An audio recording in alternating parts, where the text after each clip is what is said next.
Greetings, everyone, and welcome to another episode of the Critical Podcast. I am your host, Jimmy Good, and joining me this week, an incredibly special guest, someone who's been on the show not once, not twice, but thrice. This is the fourth time. It's the charm. It's Mr. Kyle Bosman. Kyle, how you doing? This is the one. This is the one. We're going to get it right. Let's make it right. Yeah, exactly. And as Kyle and I were talking about before the show, Kyle has been on a few times in the past, and the last movie we talked about was Thor Ragnarok, which everybody knows was the last Marvel film to come out besides Black Widow. So we've had a long time here in between. Marvel drought. It's really weird because I thought every Marvel movie I'm on the show. That was my promise to you. Ever released. Yeah, exactly. Yeah. So it's strange to me that they were building to this. It's not where I thought they were going because the last thing we saw was a big fiery demon destroy Asgard. Spoiler alert for Ragnarok. Yeah, and then cut to Black Widow suddenly. Cut to Black Widow. Yeah, exactly. You know what though? I am riveted. I'm so curious to see what they do next. But Kyle, I appreciate you being back on the show, man. It's just a pleasure. Oh, absolutely. I can't believe it's been just a couple years, whatever. You know what I mean? It's just like you've been busy. You're working on new projects and stuff like that, delayed input and streaming and stuff like that. How's that been for you? That's been wild because I don't know. I feel like 2020 felt like 2 or 3 years, man. 2020 was just like rough for every human on Earth in an interesting way. But yeah, doing delayed input is, a weekly editorial show that requires me to be creative and funny again on a regular basis. And then that's been pretty interesting. That's been a challenge, and it's almost like getting back into brain shape. Yeah, oh, definitely. And as I was telling you before the show, you were one of the reasons that I really got sucked into game trailers back in the day with, obviously, the shows you were doing over there. But, you're a complicated man, Kyle. You have layers. You're like an onion, I would say, if I had to describe you in any form of vegetable. But that's as far as I'm going to go with that. But yeah, so yeah, please, you're welcome. If you guys want, please check out his channel down below. I'll link it everywhere so you can find it. It'll probably pop up as a card. Who knows? It maybe even shows up on the screen. Maybe it just goes right to that. Anyway, we're going to be talking about Black Widow today. Film just released recently in theaters and also on Disney Plus Premier Access, which actually I talked to a few people who have watched it that way, and I was like, oh, I was kind of surprised, but really good deal for a family. I think it's $30 right now. It is $30. Yeah. Okay. So my question before we get into it, Kyle, did you go to the theater or did you watch it at home? I gladly spent that $30. Gladly. You're like, I'm happy to stay home. That's fine. Yeah, really. I would love this if every Marvel movie after this can allow me to just spend money for it to watch it at home. Okay, fair enough. I went to a theater, believe it or not. I did. I braved it. How crowded was it? It was not very crowded. I went also on a Monday afternoon, so not too many people seemed to be there. On a regular day, like 2 years ago, a Monday afternoon is fine, yeah. Yeah, exactly. There were people trickling in still during like the 23 minutes of trailers beforehand, which I was kind of surprised at. I was like, oh, wow, like people are still coming in. But yeah, and the only other movie I've seen since then was actually, I saw Godzilla vs. Kong in theaters because I felt like it was the one monster, like a movie I had to see in a movie theater, because I'd be like, if I watched it at home, I'd be like, it's not, like the spectacle to me was going to be lost. I'm a big Godzilla fan, so yeah. But anyway, that's how I felt after watching it on my small screen. Yeah. So you saw it? I did. Quick thoughts on that? I gotta know. I'm sorry, I gotta know. So unnecessary. Just an unnecessary movie. Yeah, it wasn't just because it was. How do I say it without spoiling it? It didn't feel like it progressed anything in the MonsterVerse. Is that what you're saying? Is that kind of where it is? You've got a promise in your title. Sure. Your title is Godzilla versus Kong. Yeah. That's all you have to deliver.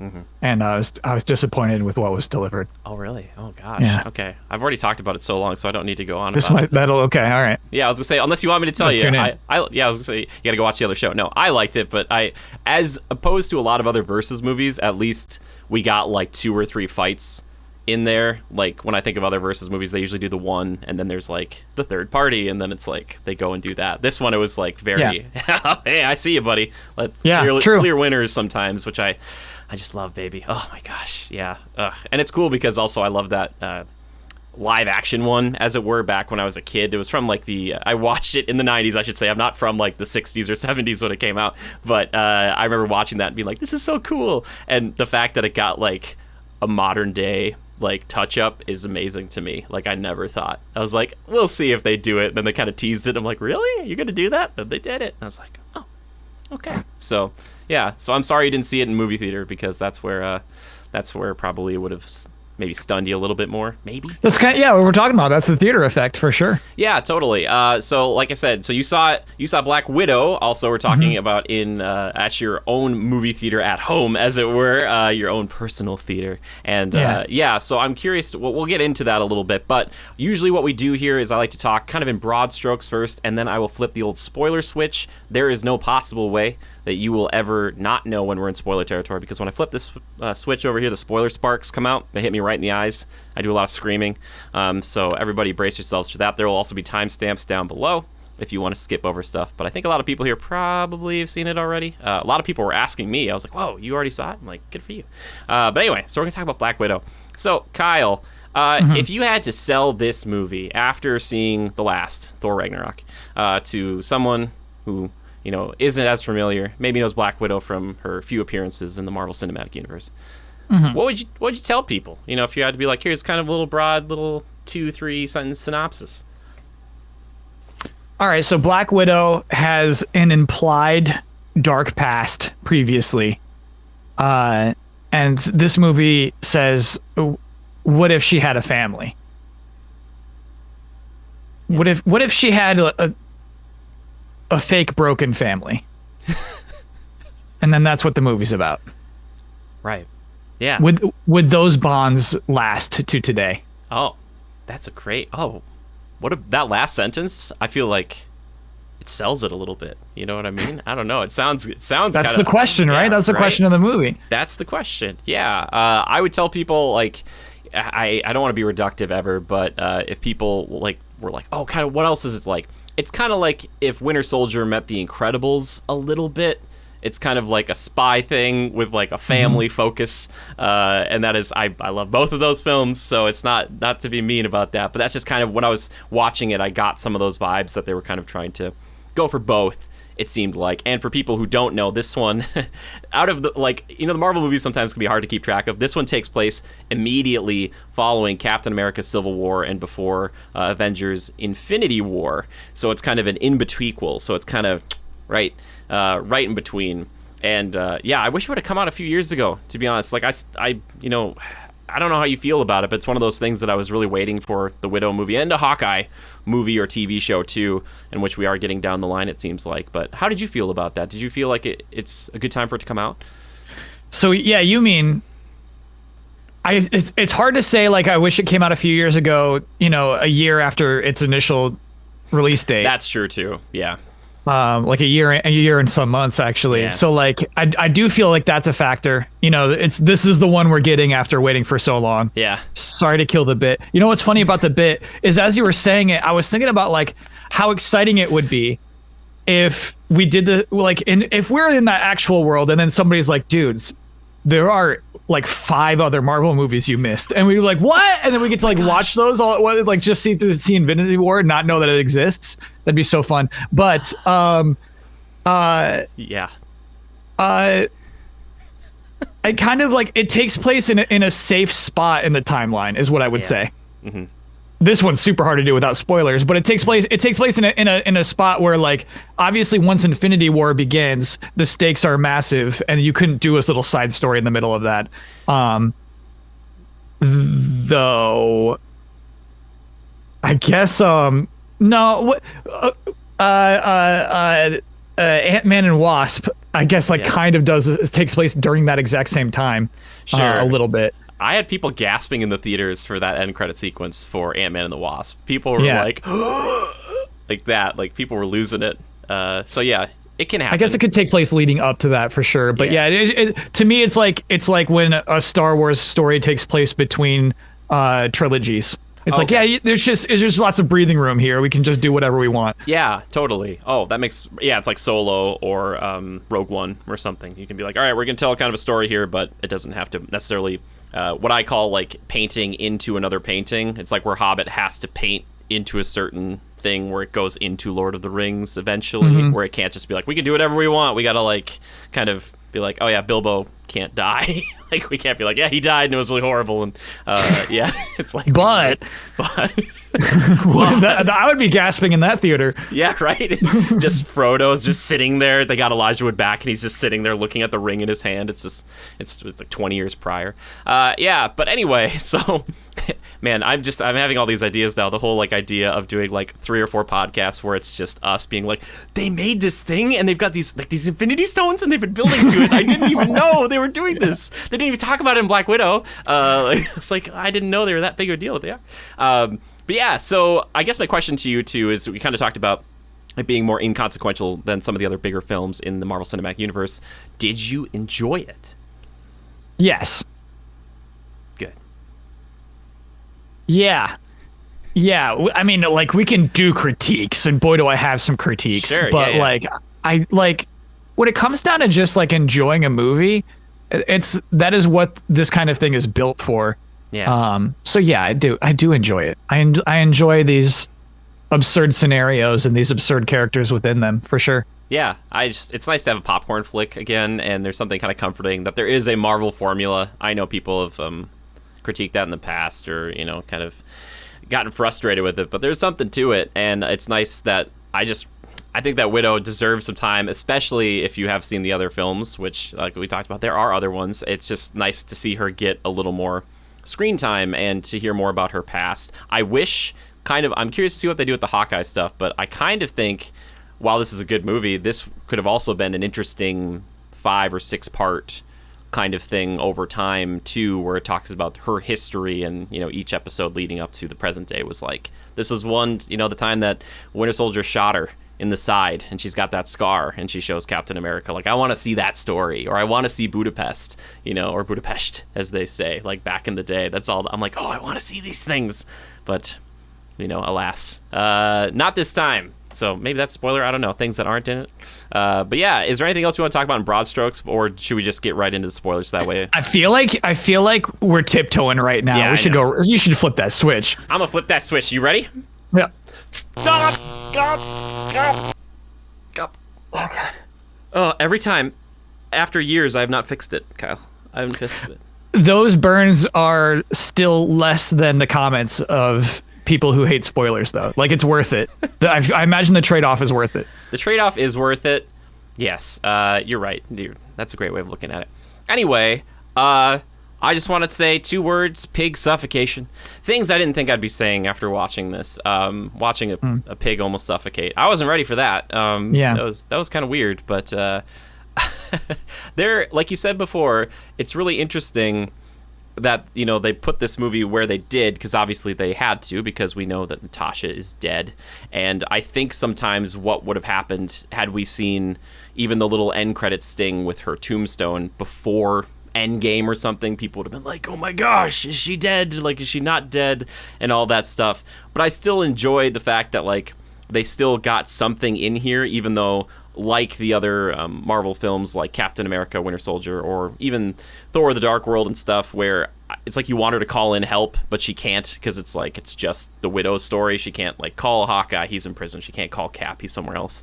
But there's like a massive kind of like threat in this world that has been around for a long time. The Shadow Organization that we've known of has been hinted at, but we didn't know the scope of it.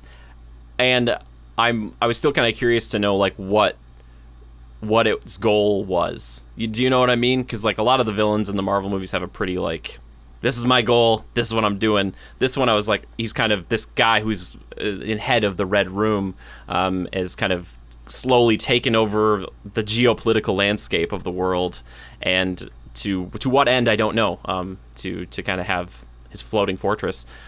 What did you think of all that? The kind of that major kind of villain that was apparently present for a long time that we just never dealt with. It's funny because I feel like, I mean, there's some truth to trained professional killers and spies, so it's like, it's not, to me, it's an interesting thing to draw from, and so it's not like a complete mystery, and it's part of like what makes the opening credits so like disturbing. Yeah. You know, like even like Russian spy family is not complete fabrication. Yeah. So yeah, it's interesting to draw on those things in particular, and then, you know, they're all superheroes by the end. But no, I can't say it was a big mystery to me, the Red Room, and like, you know, their intents and goals and everything, because like it's apparent. What you're making me remember though is that like he had to like open his computer with his ring, and then he's like, let me show you like some footage of burning tanks. It's like, why does he have this documentary prepared?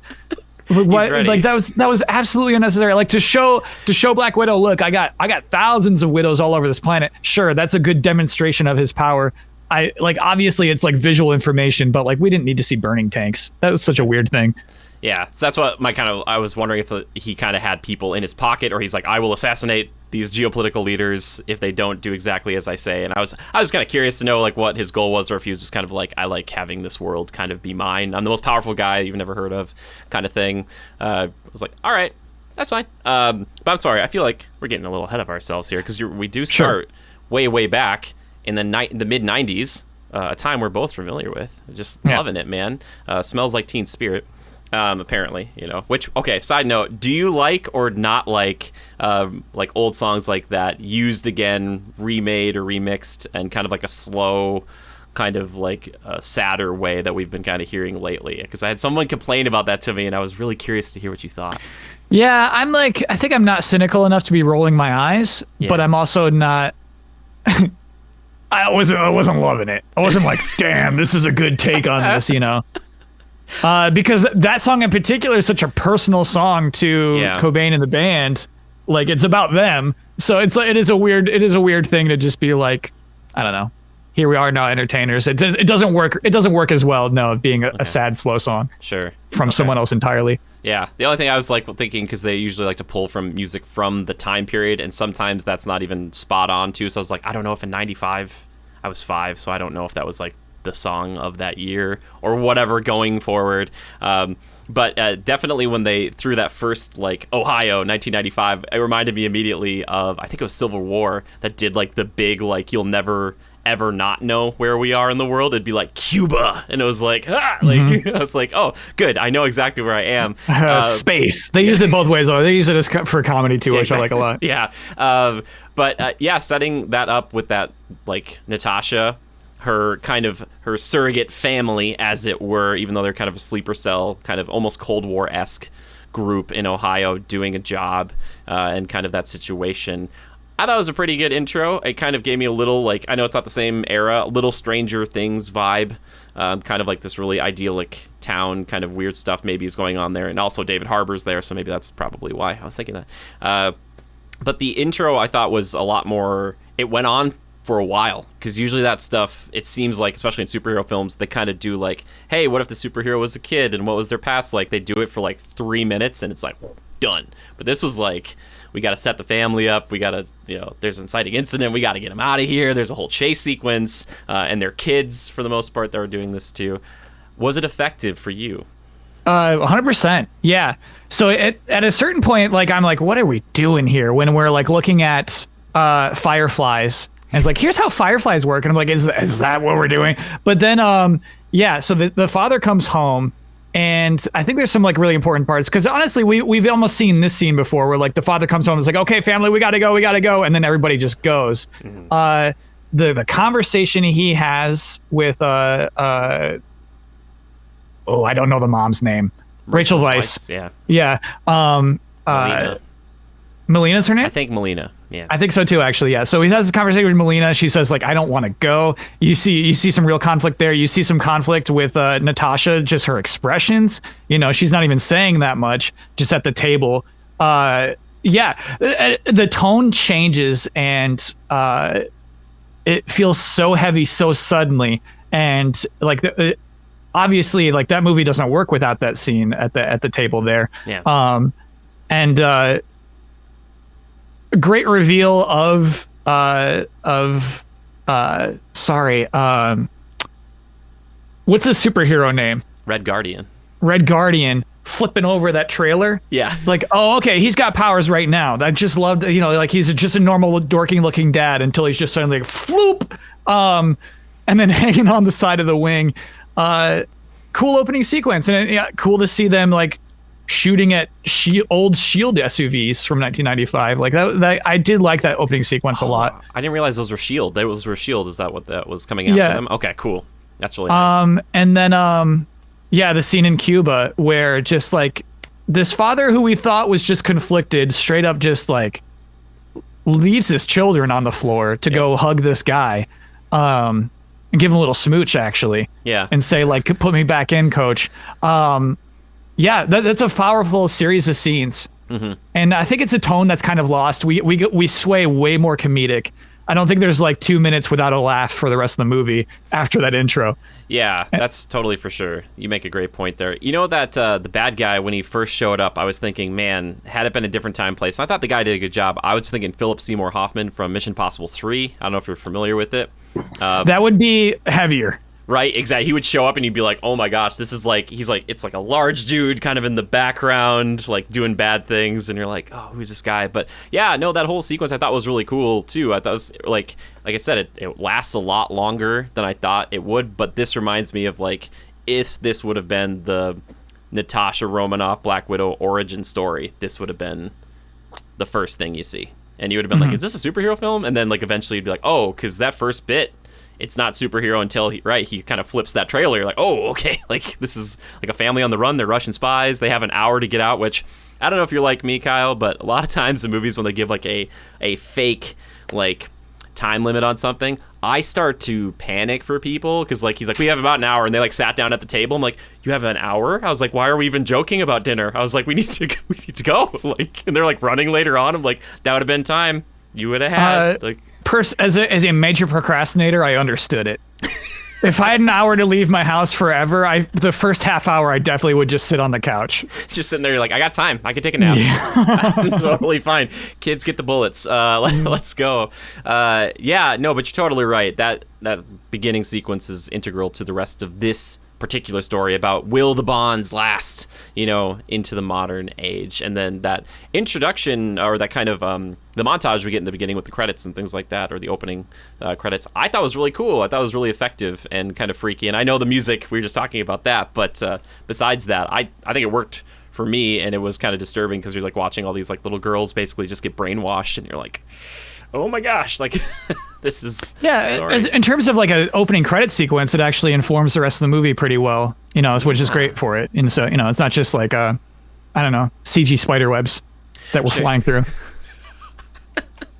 Throw a little shade at the Raimi trilogy there. Is that I think it was. I was trying to pull from anything. You're right. I think that's Raimi Spider-Man as you're going through CG spider webs in the opening. I love the Spider-Man 2. They put like in the webs, they put like little shots of scenes. So they're like, if you didn't see Spider-Man 1, you're like, this guy is the Green Goblin. I like that because I was like, oh, this is nice for me. But if you didn't know, you'd be like, that's the bad guy, right? And then be like, yeah, well, this is a shot of him getting stabbed, or like he got put into bed. I think he's dead now. No, you don't do previously on in movies. That's too dorky. You don't do that in movies. You're like, nope, not happening. Yeah. Yeah, so not spiderwebs. You're right. They could have. It was Black Widow. They could have definitely done that.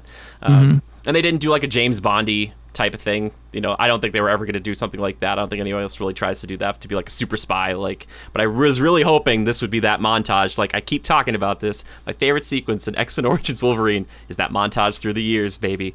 Oh, that like him fighting through the wars throughout all of time. I was like, I love a good opening montage, Kyle. I think it's so fun. It's a way to quickly get into some action, show off some history.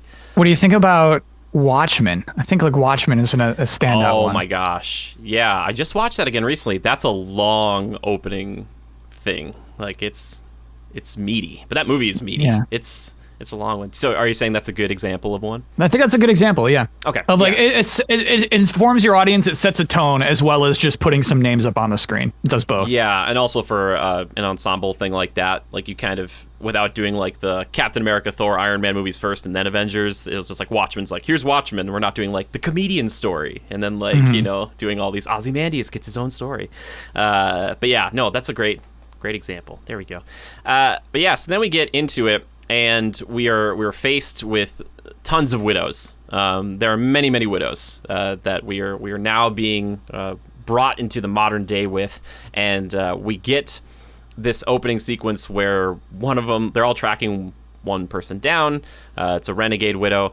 I don't remember if they talk about how she, the first one, kind of gets disillusioned with this kind of this anti-nerve gas or whatever. It's this kind of this agent that basically wipes the Black Widow training, the New Age training, out of the completely compliant widow's brains. But she got out of it. Do you remember that at all? I don't know if that was a small plot I think point. she's from a gen before that. Okay, so she like knew, and she got this stuff, which looked a lot like the ether, that little bit. I know it's not the same, but the Infinity Stone, that red kind of goopy stuff. I was like, it glows. Yeah, I was like, for no reason it glows. I was like, oh look. I was like, what is this thing? It's shiny. It's eye catching.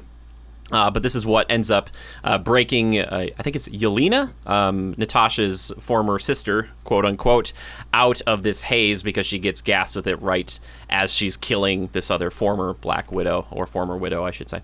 And that's what kind of gets her woken up from being a Black Widow, and she's free to do what she wants. She's in control now, which I gotta say, man, she might be a stand-up for me in this movie. I think Scarlett Johansson's great, but I really liked her. I thought she was very much like, I don't know, it was a breath of fresh air. A little bit of that deadpan Drax, but not too much. Has some heart, and is kind of like more what I would think of like if you did a Black Widow today and you didn't have Scarlett Johansson. This would be like the voice, it's I rush next, and I'm going to do this. Like I don't know. She had something to her that I really appreciated, and I was like, oh, this is cool. I want to see her in more stuff, and I think that's gonna happen. But what did you think of Yelena in this opening? So I think that she is an interesting character. I think that she's very funny. I think so. One thing I was thinking of while I was watching Captain Falcon and Winter Soldier is that like I appreciated so much how you had time to show sad Winter Soldier, this guy who like woke up from having to be an assassin and it affected him. Yelena is like pretty over it. She's pretty like, she seems like pretty okay with everything she's done, and she's ready to be kind of like a little goofball. Yeah. And it's like, oh, okay, that's a different, it's definitely to me like the movie take. Like when you were doing the movie, like we don't have time to just watch you be sad about the people you murdered and had no control over it. Yeah. But it's just such it's a funny juxtaposition because those two characters went through almost the exact same thing. And Yelena just comes out, doing jokes. Well, Bucky does jokes too, but yeah, Yelena to me is like mostly a comedic character for the rest of the movie, save for the scene in the bedroom, which I guess we'll talk about later. But sure. like, yeah, I definitely like it a lot too. I feel like maybe she could have been a little heavier. Sure. Yeah. A little darker, a little more grim. Or something like that. She's gonna get that if they give her a sequel movie, it'd be like Winter Soldier, where it's like Cap is like going around and he's pretty cheerful, but he's like looking at his own like memorial, and he's like hanging out with Peggy, and he's like, I love depressed Cap. Yeah, depressed Cap's great, and I wanted more of Bucky in Falcon and Winter Soldier, because he's kind of like, he has like, maybe there's like a date going on, and like there might be a future. That just kind of is like, that story's not fun. Get out of here, Bucky. We'll worry about you another time. It's like, I'm like, oh, poor Buck, everywhere he goes. But yeah, no, I agree with you. That would be nice. But you're right. It's the movie version. It has to kind of be like, all right, we're moving and shaking. And otherwise, she might have been like, I'm actually going to go disappear, and I never want to see anybody ever again. Just goes off. Yeah, I guess I'm not asking for that. But there's also like, she's just like piloting a helicopter, and she's like, oh, this is tough to do. It's like, are you a cartoon character? I'm having a hard time with this. It's like, okay. It's like a little too cartoonish for me. Yeah, we'll get back to the helicopter because I have a question for you about that too. Okay. But anyway, so there's that whole sequence, and now Natasha on the run because, like we said, right after Civil War, she shot the King of Wakanda with. I'm still trying to figure out. She has these electric darts, and vibranium doesn't work against electricity or something. I don't know. It's something I've always wondered about because she drops them pretty quickly with these little dart things at the end of Civil War. But now she's on the run, and she's hanging out in Norway, kind of at a safe house. What? I was trying to think of like what scene you're talking about. Oh, sorry, it's in the hangar. It's in the big airport. Yeah, I fight. didn't realize you were talking about T'Challa because like Sorry. the King of Wakanda like blows up. Sorry. And I was like, yeah. We're just straight up talking about T'Challa. Sorry. Yeah, that's what they say in the movie. They're like, she attacked the King of Wakanda, and I'm like, oh, that's absolutely true. She did. Yeah. Just moved right in. The elected king. Is he a king elect? No, you gotta win a fight in a waterfall arena to become the king. You have to take other ones unless you don't want to. You could just be like, nah, thanks, bro. Like, I'm not interested. Yeah, but anyway, so she's on the run, hanging out in a trailer. This is what gave me like a little bit of that Bourne Identity, Bourne Supremacy kind of spy thriller, hanging out in not a great like place and just kind of trying to make it work. But then, weirdly, they have this new character who is kind of like an arms dealer. He's a guy who can procure things for you if you ask him. He's the guy who's been helping set up these safe houses. He actually brought the mail from her Budapest. Apparently it's Budapest. I've been saying Budapest. I'm so sorry. We all do. We all do, right? We all do. You may be going above and beyond to say I maybe you know what I am. mean? Maybe it might be one of those things where it's like a little haughty-taughty. Exactly. It might be a little haughty-taughty. It might be haughty-taughty. But this guy brought her mail or whatever from that other safe house, which included now this red gas, that her sister, Elena, sort of sister, sent to her. And then that's kind of like the thing of this movie is this compound. And then eventually she gets tracked down. I'm not exactly sure. I might have missed this, how one of the primary antagonists tracks her down in Norway when she's actually driving around one night. I was like, how did this person, they track her down? But I'm talking about Taskmaster, which I'm a pretty big fan of Taskmaster. It's cool to see that in the film. But I was trying to figure out how the Red Room did it, but the Red Room's very influential, as we've talked about. So maybe it's not hard. And I guess it would, right, because they say like initiate the Taskmaster protocol or something like that. So we get the impression that Taskmaster hasn't even like left the Red Room until that moment. Yeah, like it's just going on now for the first time, and it's like, all right, we've been training for this. Now get out there, and it's very Terminator-esque. And again, like you're talking about Bucky earlier, I thought another comparison was this character in Bucky. When he's the Winter Soldier, Taskmaster reminds me a lot of that. Just this kind of a force that goes forward and gets the job done, or tries to get the job done no matter what, and doesn't show emotion or do any of that kind of stuff. It's just kind of like, I'm here for the job. Like, I don't care if you get in my way, I'll kill you. But yeah, that first reveal, the Taskmaster. Are you familiar with Taskmaster, Kyle? Probably a little bit because you're a Marvel guy. You played Marvel's Avengers. What'd you think? Yeah. Oh, I played a lot of Marvel's Avengers. Me too. I think we're some of the only people, maybe. I like it. I think it feels good. I was actually gonna, when you were talking about like the electric thing she shot out her wrist, it's like that. You do that all the time in Marvel's Avengers. Oh, yeah, you can take anybody down with one of those. Oh my gosh, they're really good. Yeah, I mean, I think anybody talking about, I guess any like nerdy conversation about the movie is talking about Taskmaster for a bit, because it's such a departure from what Taskmaster is in the comics. Yeah, which is like he's like a over dramatic creepazoid. He's got a skull face. Mm-hmm. Yeah, and like is boastful. Mm-hmm. Here, you're missing any of the character, and like you're really relying on just a threatening presence, which I never felt like Taskmaster presented a threatening presence. Yeah, I was curious because one of the things, like the original concept for Taskmaster was like, where do all these villains and goons keep coming from in the comics? And they're like, well, what if there was an academy that taught him? And Taskmaster was like at the top of that academy, but he's also like a mercenary, and like he can study anybody and learn how to do their moves as much as he physically could. And so yeah, I was kind of hoping for a little bit of that. They have that last bit in there, the kind of like, I watch you and I can copy you, but that I think plays better if it's against like a team of like 3 or 4 Avengers, where it's like they're like Hawkeye's like, oh, he's using a bow, I thought I was the only guy who uses a bow, or something like that, and then it's like Ant-Man like hits him, he's like, you can't copy that, something like that. But you're right, none of that. This is a mute character for almost the entirety of the film, and it's just basically the Terminator, just kind of moving forward. Has a shield, has a sword, has some knives, kind of can fight like Captain America, Black Widow, Black Panther, Hawkeye has a bow at one point. Uses a bow at one point. Yep, uses an explosive bow. To blow up a car. Which reminds me, again, the whole Bucky sequence. Maybe one of the best parts of Winter Soldier. He's got that little mine thing. That whole the Nick Fury just kind of getting away sequence, and that how it ends. You're like, he got away, and it's like, oh, who's this guy? They don't have that here. It's just like Taskmaster. I was wondering too. I think he uses, maybe that's a bow as well, or they uses that to blow up the car in the first place, because it's like, Tasha's driving around. Grenade bow, yeah. And then it just kind of blows up, and it was so fast. I was like, whoa! Like everybody in the theater kind of jumped. We were like, whoa! It was just Tasha driving around. She gets blown up. But yeah, so you didn't really feel the threat of Taskmaster throughout the film, because Taskmaster keeps kind of jumping back in. Yeah, Taskmaster. Maybe it would work against the purpose of the character, but going by anime rules, you have to show this villain. If the villain is meant to be physically threatening, they gotta beat somebody up. Yeah, they gotta like kill a person that we love to death. Yeah. And Taskmaster was never up to that.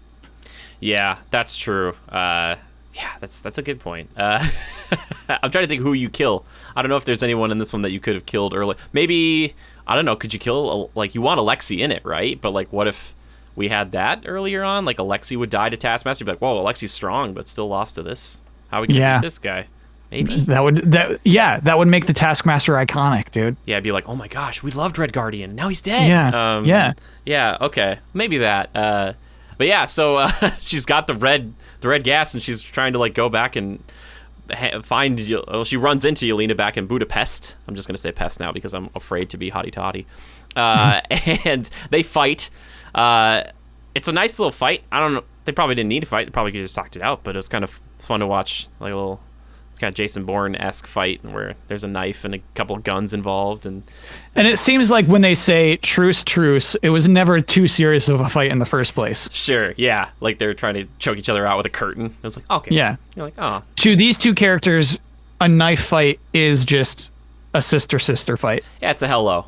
Yeah, it's like, oh yeah, because if you're gonna get that close with a gun, it's not like you're trying to kill that person. You're not like, I'm gonna walk up right next to you and be like, don't you take this from me. It's like, oh, okay. Yeah. It's just a way to say hello. So yeah. And also a good way to demonstrate that Yelena is unequal to Natasha's at the same time. Exactly. Yeah, totally. Which their fight choreography, it's just this kind of, it's become very iconic now. This very kind of grapple heavy, and it was brutal. That fight in particular, I was happy to see that because they were smashing each other into cabinets and stuff and onto kitchen countertops. And I was like, oh, they didn't shy away from just a kind of a punch and a cutaway or something like that. I was like, that was good. But they end up kind of teaming up now that Yelena has broken free of this, and now they have to get the band back together, as it were. And their first stop is obviously Russian prison in Siberia. That's where you're going to go first. And they wanted, and I want to talk about this because the weapons dealer shows back up, and he's got a helicopter for him, and they originally wanted a jet. I'm thinking it was a Quinjet, because I was thinking, how are you going to break him out of prison with a jet? That's not a flyby you could do. So yeah, that plane doesn't work without a helicopter, really. Right. So I think it was a Quinjet, but later on we see that might be the case, and it was like, oh, this is a surprise. You got me a Quinjet, because getting a Quinjet it's tantamount to high treason, because it's the nicest thing you could possibly get. You're like, how did this guy get this? Then you're just like, yep, you got the best helicopter. Jet goes into space, whatever you need. But anyway, big helicopter, and we finally get Red Guardian, who I really like David Harbour. I don't know how you feel about him, Kyle. Are you a fan?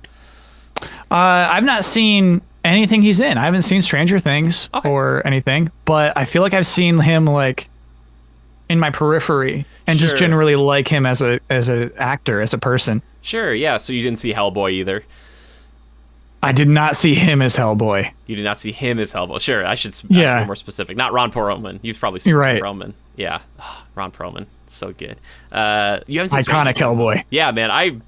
Oh man, they were setting up for that third one. And now I'm not saying Dave Harbour was bad in this newer one, but man, I really wanted that Guillermo del Toro third. I was like, they're fun movies, man. That sequel is I like Golden Army. It's good, man. Prince Nuwata. Anyway, this is turning into a Guillermo del Toro podcast. But David Harbour's here, so this is your first exposure to the guy. And you're kind of getting, I think, what a lot of people like about him. there's this kind of just like almost weird dad uncle vibe that he's just kind of like, he can be kind of fun, kind of threatening, and I really enjoy the fact that he is, he's got a super soldier serum in him, and he sees himself as this like big time show-stopping rival to Captain America.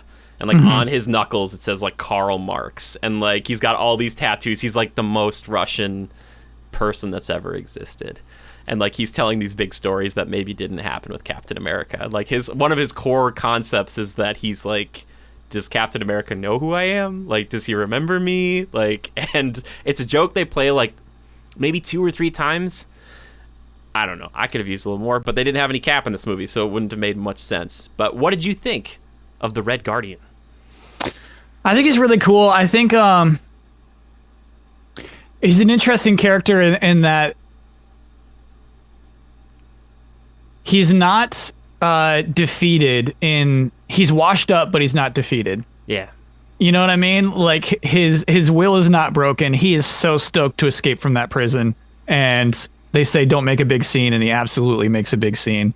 And like, it's like, think about like the toy that they use to deliver the message. Like they know he's gonna touch that thing first. Yep. So there's a secret message hidden inside of a toy action figure of himself, which by the way is electronic and has a pull string, which is weird. But I think such toys do exist. I feel like you can buy a Woody toy that's got a pull string, but it's also electronic. Sure. But also it's a fake toy. Like they use it to deliver this little note, or it's an earpiece. It's the earpiece that he puts in. I think he's cool. I like that scene in the helicopter a lot, in that he's expecting love and it's not reciprocated. You know what I mean? And they're not just like, okay, we're so happy we got you out. You know, it's like, we have a clear intent for you. And also, we don't like you.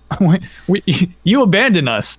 We went through hell because you just flew us back to the Red Room. Yeah. And so like, I'm glad that was addressed immediately. Yeah. You know, it was really important. Like that scene in the helicopter is really nice. I love it when helicopter conversations happen over a speaker, right? And so like the first half of that conversation happens there, but then it's like, okay, let's deliver some movie dialogue. So like, let's take our helmets off, and they go in the back of the helicopter to talk for real. But yeah, it was a good moment to really establish where all 3 of these characters are in relationship to each other. Yeah. And that, you know, he's not like immediately forgiven just because they need him right now.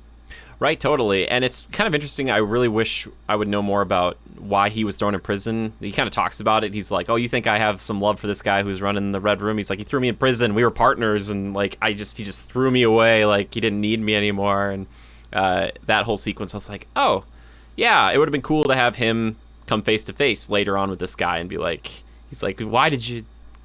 we were buddies, you know, like what the heck happened? So I don't know. Again, I might have missed a plot point there where he was talking about why he was in prison the way he was, but I did like his introduction. Well, his other introduction about just like, he's just basically, you know, just destroying people via just these arm wrestling competitions. Even the biggest guy, he just like breaks the dude's wrist. No sweat. Yeah. He's like, what are you going to do? He's like, that's pretty cute. I thought for sure, by the way, that the treats were going to be poisoned or knockout. When they're eating, like the guards were eating the treats. So like, oh, next time your pen pal sends something, tell him to add more butter. I was like, oh, those for sure have sedatives in it, and the guards are just gonna go like clunk. Like I thought. Deleted scene. The guards are on the toilet like Metal Gear Solid. Yeah, exactly. Just like, oh my gosh, why?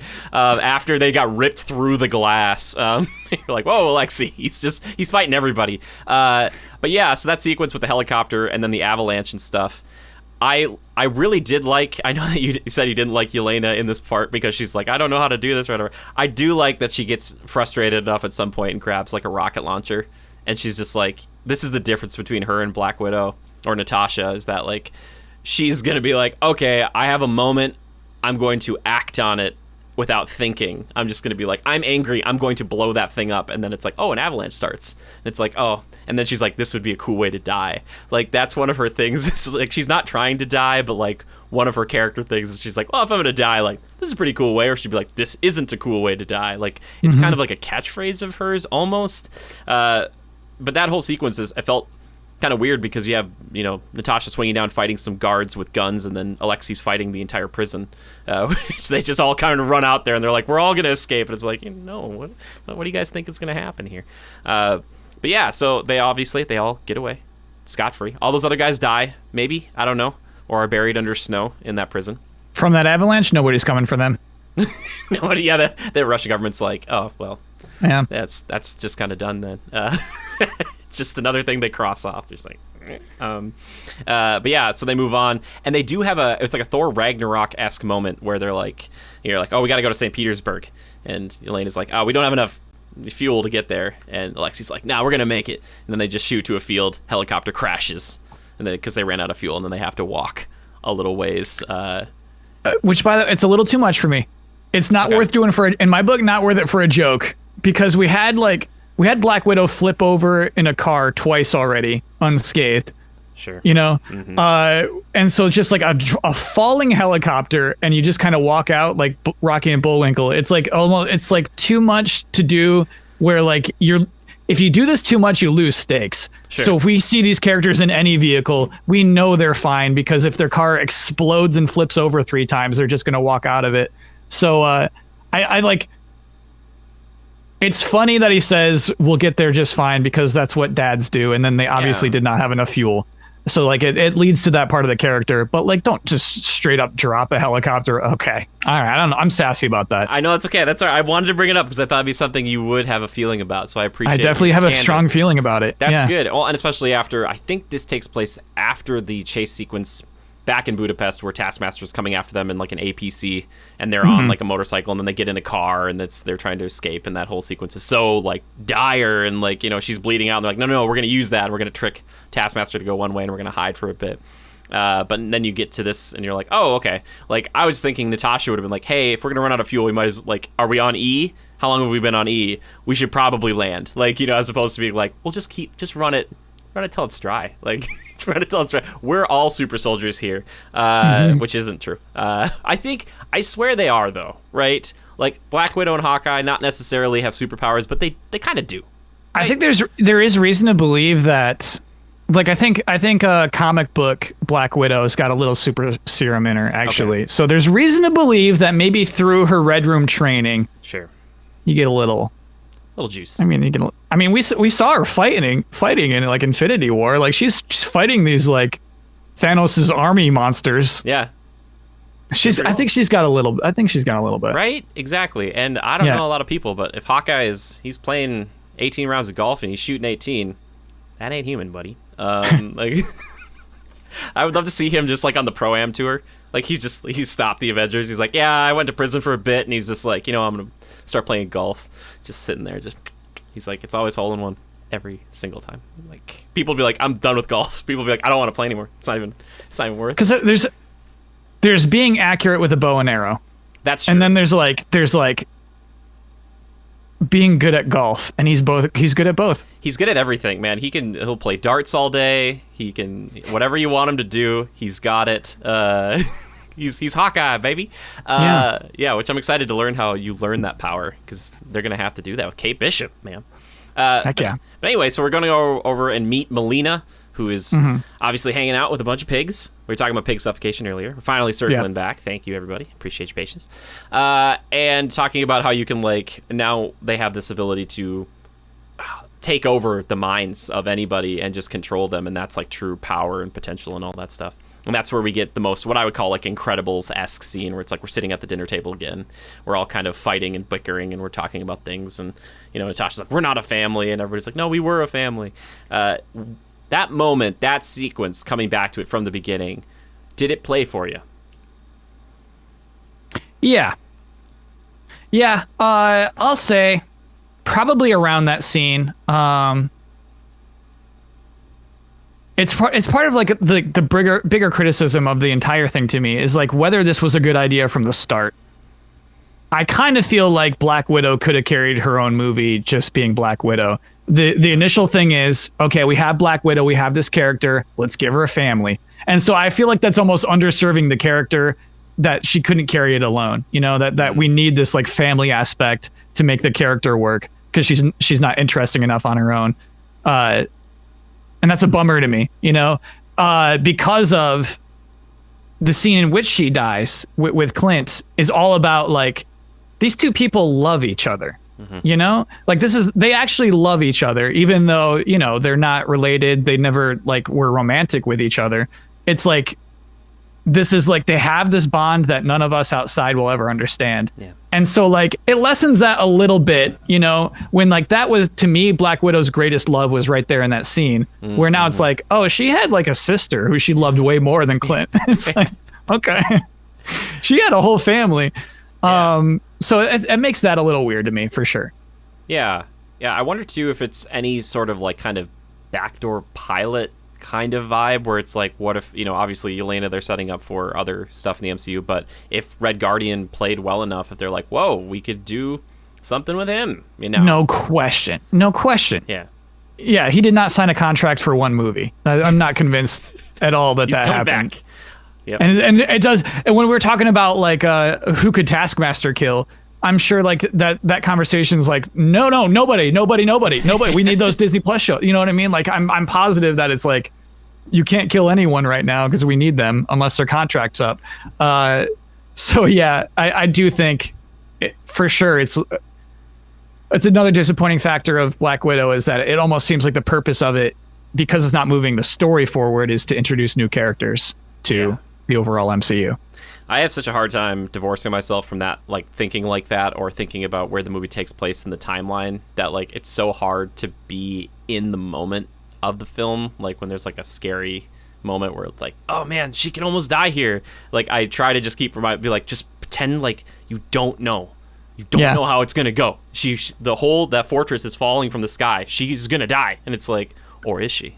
Well, interestingly enough, any of them could. You know what I mean? None of those characters appear after this, so any of them could have died in that thing. Yes, for sure. They all lived easily. Exactly. Yeah. they're all just fine. They're all in Bullwinkle. It's no problem. Yeah, but that's kind of like that whole like Melina's base of operations, as you'd say. I think that's the emotional core of the film, because they split off into pairs eventually, where Natasha talks to Melina about saying like, what you taught me helped me survive all these years, even though Melina didn't know that her experiments now were being used for, new little girls in the Red Room, like Yelena, eventually.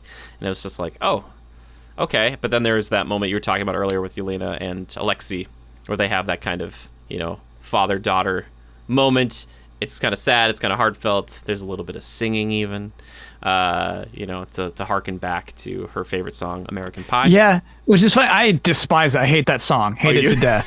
But it's such a good, like, it's a believable family song. They would have it on the tape. It's a believable dad song. So that scene, it's a great payoff. I really love that scene. Oh, yeah. And I love that, too, like, just hearing that in a Russian accent, even though I know David Harbour isn't. It feels so weird. Or, like, earlier in the movie where they're playing it and you, like, see, like, a football game. And it's very, like, there's, like, an American flag lit up on the bridge. It's, like, America in the 90s. It's just, like, ah. But, yeah, like, then hearing them sing it later on, you're like... which kudos, by the way, to David Harbour. I think his accent's pretty good, and he does slip into it in Cuba. When he shows up, he's like, hey, it's me, and then he starts talking, and then it starts going right back into the Russian, and you're like, he's waited for years to be like, I can finally talk like I normally talk, kind of thing. And I was like, oh, that's great. I really appreciate that. But then they get attacked, and they all get knocked out, and there might be some back and forths, there might be some betrayals going on, maybe some double crosses, maybe not, who knows. But then they're all on the super sky fortress, which is known as the Red Room. We couldn't find it because it was a fortress in the sky the whole time. Who could have seen that? I didn't know. I honestly didn't see it come. I was like, wait a sec. It's got a cloud generator maybe? Or does it float through the clouds? I don't know. I was curious about this. I was looking at it. I was like, how do they? What? Honestly, any warehouse anywhere on the planet would be more believable to me as undetected than a flying sky fortress. I think the problem is like you want to have that big MCU finale, and maybe you don't get it with the warehouse. That's 100% what it is. But it would have been great if they're like, and there it is, and they like look down at like some docks, and they've been like, what? And they're like, the Red Room. And you're like, what? Like, okay. Or like Mandrapore, which they just recently added onto Falcon Winter Soldier as being like this kind of big, huge fake fictional city in Asia. I suppose they could have done it there, but they didn't want a lot of lives lost that didn't need to get lost, right? Because everybody presumably in the Red Room is a bad guy. They've got like bad soldiers, bad surgeons, bad janitors. Everybody on the Red Room is just like, you're making me feel bad again. No, man, I do this with the Death There's Star. no such thing as an evil janitor, right? Right? There were good people on that Death Star. That's all I'm trying to say. Both Death Stars. There was one who's like they'd never blow up a second one. They're like, dude, don't do it. He's like, no, man, they're making this one's gonna be lickety split. Don't worry about it. I got the 10th floor. I'm gonna clean it. It's gonna be the shiniest. Emperor's gonna be like, ugh, very good. Be like, oh, thank you, sir. But yeah, so no evil janitors. That's so funny to me. Okay, so no evil janitors, evil soldiers, maybe evil surgeons, because they're totally fine operating on people who are totally awake. They seem pretty bad. The surgeons seem pretty evil. Yeah, you signed on for this for sure. Right, which at first when I saw that shot of Yelena and they're kind of like putting the marker on her because they're going to like, I don't know if they're going to lobotomize her or they're going to cut her open or whatever. I thought it was a flashback for a second. I was like, what are we doing here? I was like, oh gosh, wait, this is modern day. They just have her strapped to a gurney and they're like, all right, cut her open. I think in the opening montage you did see that exact same line. Okay, good. So I'm not drawn on somebody's face. Thank you, appreciate it. But yeah, so we finally get our whole team has gotten up into the super space sanctum that is the Red Room. And yeah, I don't know. I think that was kind of a cool idea. I was just wondering, because like, I got to stop watching trailers, man. Do you ever feel like trailers, you can't? I don't watch them. Okay, I for real do not watch any Marvel trailers. I try not to. It's just sometimes they get through. I tried to do, wherever we talked about this in the past, like being in a movie theater and just being like, you like shut your eyes and cover your ears or whatever, and you're just like, nope. No, I do. I don't cover my ears, but I do shut my eyes in the theater. Oh yeah, I forgot because you did you were talking to me about Age of Ultron a while ago, and you're like, oh man, that trailer. Like when you listen to it, you're like, it was like they're playing, Got No Strings on Me. Like yeah, it's like ooh. I was hyped for that. Yeah, yeah, man. It was that one I should have had my eyes open for. I should have been prepared. I still want James Spader back. Did you like? By the way, did you like him as Ultron? Do you like James Spader? I love James Spader. And I think he's good casting for Ultron. I don't like that Ultron. Okay. Yeah, he's very biblical.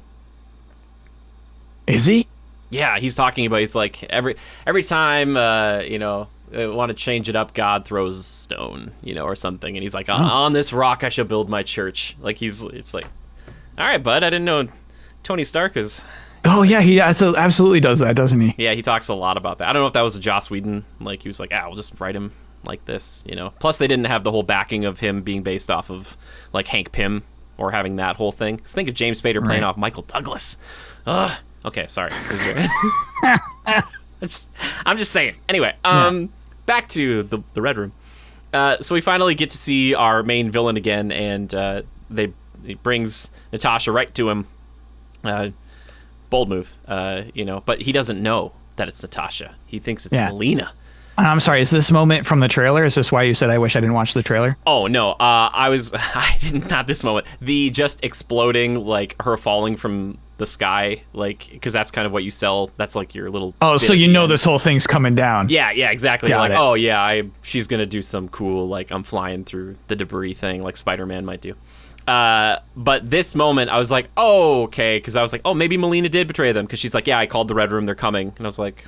okay, but she still seems like a good person. So there's like crosses and double crosses and another cross because we got Natasha pretending to be Melina, and she's the one who actually infiltrates and gets a face-to-face with this guy, even though this guy clearly knows that's what she's doing. He's like, yep. He's like, check this out. You have a mask on. He rips the little mask off, and you're like, oh. I was happy to see the masks return. I haven't seen those in a long time because in these other movies, like, you're not going to trick Thanos. Like, even if you did, like, with a mask, it wouldn't matter. It's not like, I'm Gamora, and you'd be like, I would never hurt her, like, kind of thing. Do you like the masks? The masks are fair when you give us hints. Oh, and sure. In this case, it's such a nice shot because it's like what I feel like when I'm peeking into someone else's house. If you open a door and you're like, don't look in there, I'm like gonna peek. And so you absolutely do see her lab, and you see the mannequin faces. Ah, yes, that's what that was. It's like, okay, there's got to be something going on here. There's gonna be some like trick there. Oh. So it was well hinted, and so I'm into it for that. Good but also, catch. I do think it was a good reveal that. All right, so Melina absolutely called the Red Room with the intent of her capturing the other three people there, but I feel like the conversation she had in which she talks about being a mouse on a wheel, I do, and like legit starts crying. I do think that in that moment, it's never, you don't really see it. You see a few like cutbacks too when they were like switching clothes or preparing. But it's so interesting to me that they had the conversation that it's just like, okay, let's figure out a plan. Let's work with this. Yeah. Let's do something. And that in that moment, she was willing to change enough to try to help her old family. So yeah, sure. That's what that reveal was to me. I really appreciated that. I thought that was a nice little surprise because, hey, it's hard to redeem a character who suffocates a pig. Right, exactly. That man. We're meant to think she's pure villain at that point, and so like that she's willing to put in some effort to save her family is kind of meaningful. Yeah, well, it kind of hurts because you like see her walking in there and she's got like her own like kind of widow garb on, and you're like, oh man, she's like, no, not this. And it's like, oh, thank goodness, maybe not. So I was wondering too, maybe if it was something like she saw him through the sniper scope, and she's like, I don't know, this is gonna go down, so I'm just gonna call the Red Room, and they're like, we will be there in like 2 hours, and she's like, perfect. And then they got there, and she's like, oh, maybe I shouldn't, like, you know, thinking about it now, like you were just saying, kind of changes her mind and gets her on board. And I like that. Honestly, I think she called him the first time she entered that room. Oh, is that what you think? Okay. That's my guess. She says, I'm just going to put my weapons away. I bet she puts it there, yeah. I wish they would have shown her, like, hitting a button or something. That would have been nice. But, like, the Red Room button. She's like, I'm sorry, I knocked it again.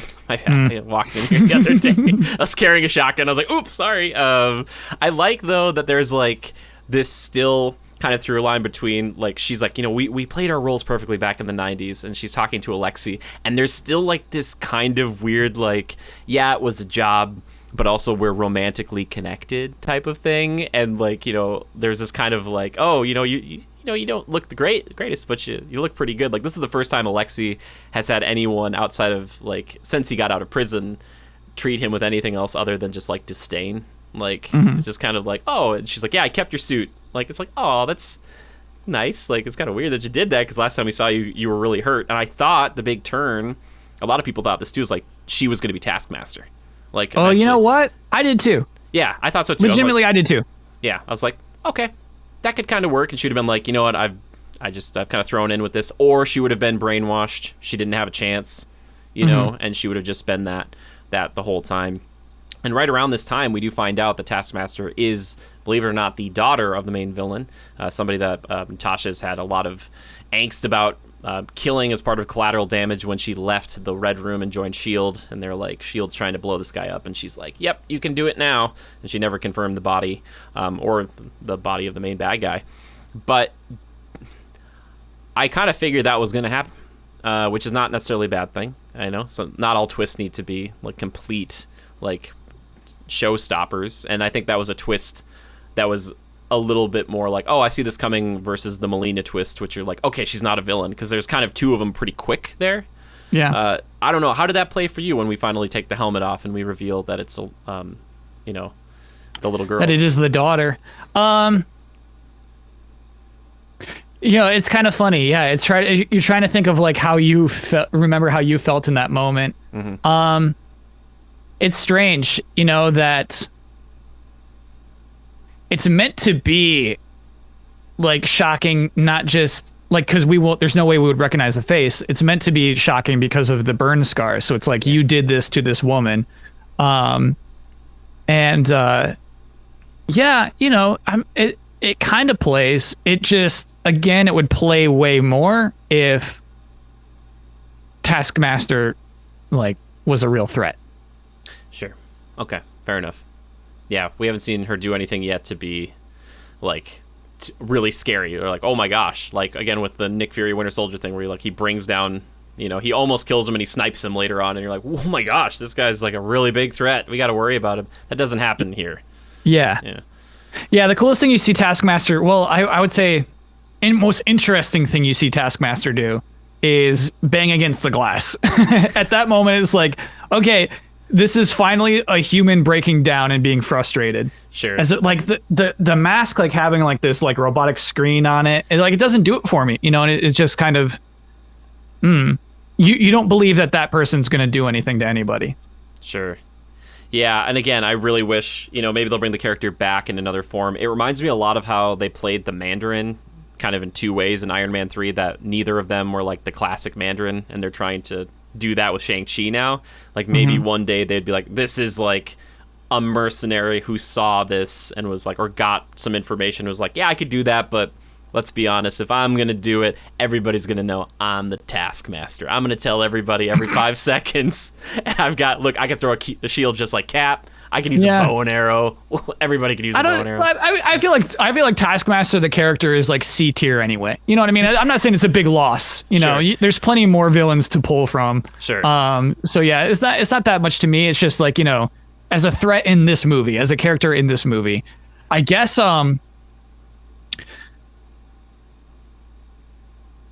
it was. So I expected that. My actual expectation, the reason that this was more of a shock to me, is that there was no way Black Widow would blow up a little girl on purpose. So my guess the whole time is, when they're like, "Are you sure? You sure that's what happened?" My guess was Black Widow did a cover up, saved the little girl and covered it up and created a story on her own.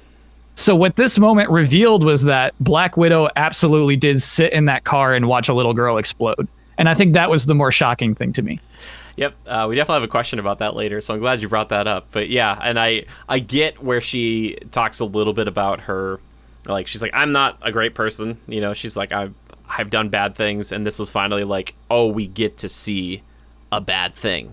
Because up to this point, we just heard about the bad things, but this is just clearly her being like, I was at the end of my rope, you know, I had to get rid of this, I had to get out, and this is the only way to do it. And you're like, little girl or me, yep, it's ready to go, kind of thing. So, yeah, it was nice to kind of see that there's a little more to her. But you're right, it is kind of shocking, because it's young Natasha sitting in a car being like, looking at a little girl, and she's like, yeah, you can do that now. I thought we were going to get a shot of the interior, too, when the bad guy was talking about how they both survived. Because I was like, that seemed like a pretty thorough explosion. I was like, how'd you... I was like, what'd you do? She did a pretty bad job as an assassin. Yeah. They're like... It's like, oh, there's no body to find. I'm like, oh, no. Like, you can... It's full body. Yeah. Full body. Still going on. She was like... going to S.H.I.E.L.D. She's just strutting into S.H.I.E.L.D. She's like, all my pass is cleared.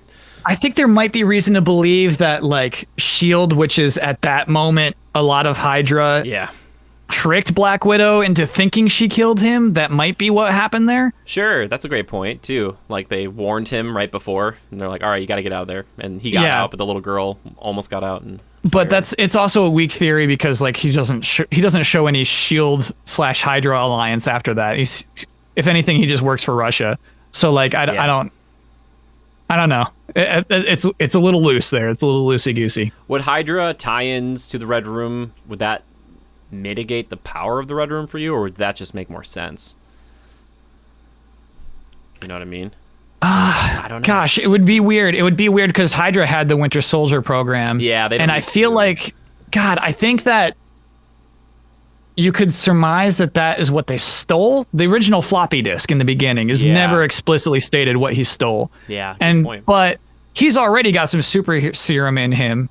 So I don't know, man. I actually don't know what's on that floppy disk in the beginning.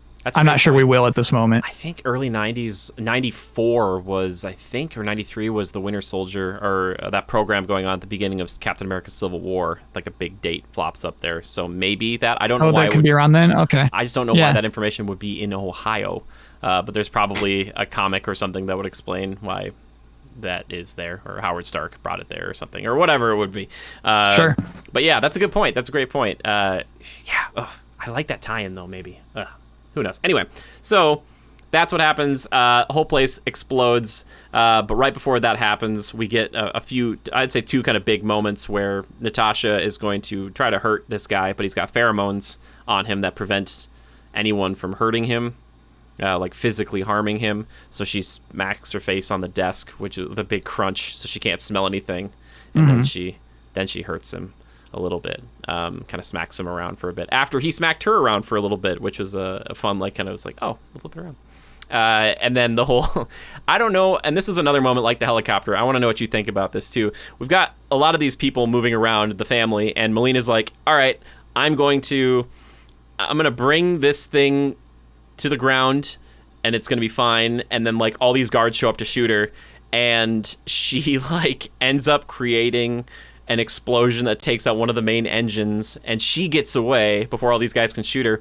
And she's kind of walking through, and she's like, I've destroyed one of the main engines, and we're going into a controlled fall or controlled like crash or something like that. But she does it like there's no concern. She's just kind of nonchalantly like, it's fine, we're just falling like thousands of feet out of the sky. Was that funny moment? Did that work for you as opposed to something like the dramatic helicopter crash? It's funny. I didn't feel like that one was played for laughs as much. It's what I do like about these characters is that they are nonplussed, I guess. That Sure. You know what I mean? They've been through so much shit that like they don't care. That's not going to bother them. I don't feel like she was making jokes, you know what I mean? Like Sure. she's just like, this is a situation. And so like that kind of play, I'm cool with it. Yeah. It was right. weird though, right? She puts her gun up in the air and then it shoots a grenade out of it. And then that makes everything explode. And God, like, I guess we have helicarrier, the shield flying base exists, Yes. but it's like this idea of them just like 6 giant turbines, jet boosters, just blowing through gas all day long to keep this red room up in the air for years is insane to me. Yeah. It's I'm surprised they didn't throw in like a Stark Tech line or like, yeah, we're running on a red arc reactor. It's like an evil arc reactor. Oh, I like that. That's fun. Yeah, right? Like they could have stolen that. They'd be like, Yeah. it is the red rooms. It needed to be red. Like Yeah. kind of thing. Like not the janitors, because they're not. I'll do headcanon. That in the MCU, there's an abundance of energy, and that you could make a flying base if you really wanted to. Yeah, that may or may not produce clouds, because I was thinking like, no matter how high that is in the sky, like someone's gonna run into it at some point. Like someone's gonna find it, or like something. It's gonna float somewhere it shouldn't, and people are gonna be like, like. And the snipers shoot you. Yeah, just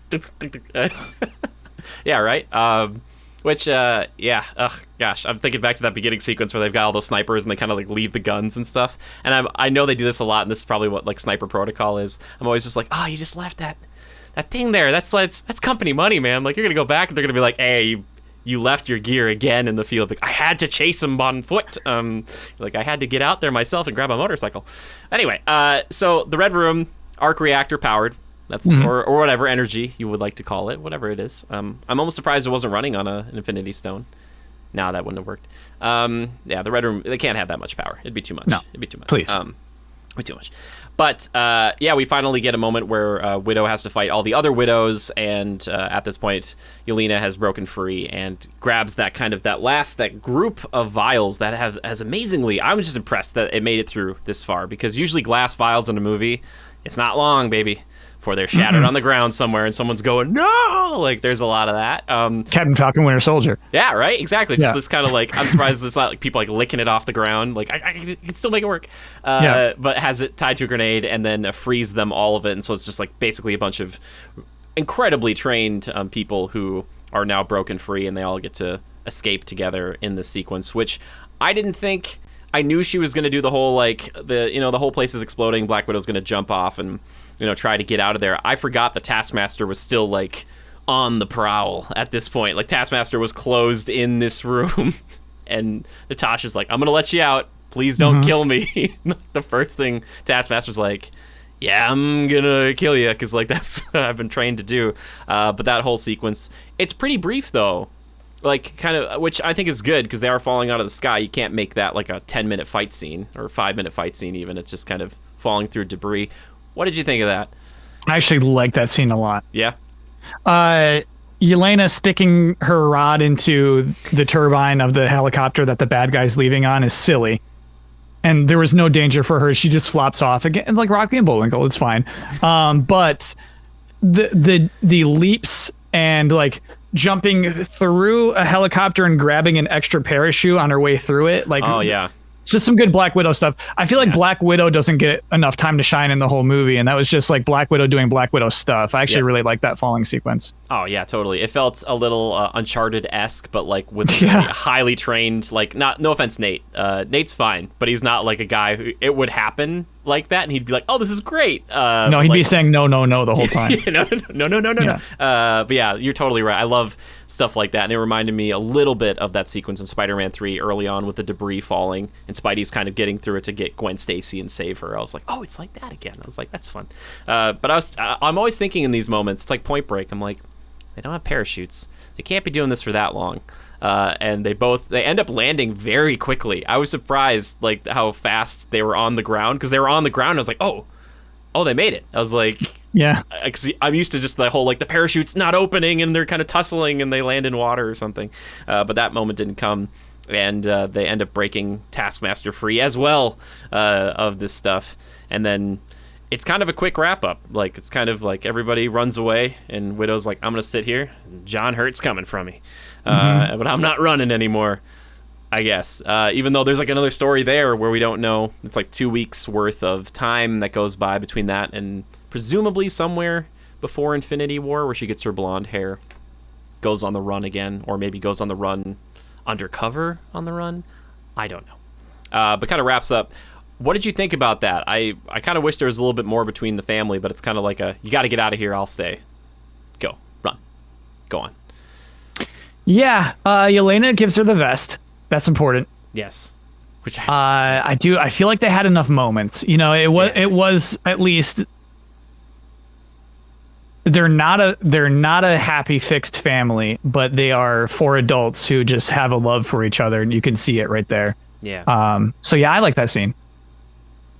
Yeah. Yeah, I mean, there's a few moments while I'm watching this movie where it's like it does reduce, you know, the impact of the scene where she and Clint are like struggling over who gets to die first. But oh yeah, it is tough to watch this movie the whole time knowing that like this character dies. Yeah, it's stressful. Like, it's just kind of like, I don't know. Yeah, and so it's like that is probably the last time she saw them. You know, we have that knowledge looking at that scene now. Yeah. And so like, I think the scene works for that. I think it does.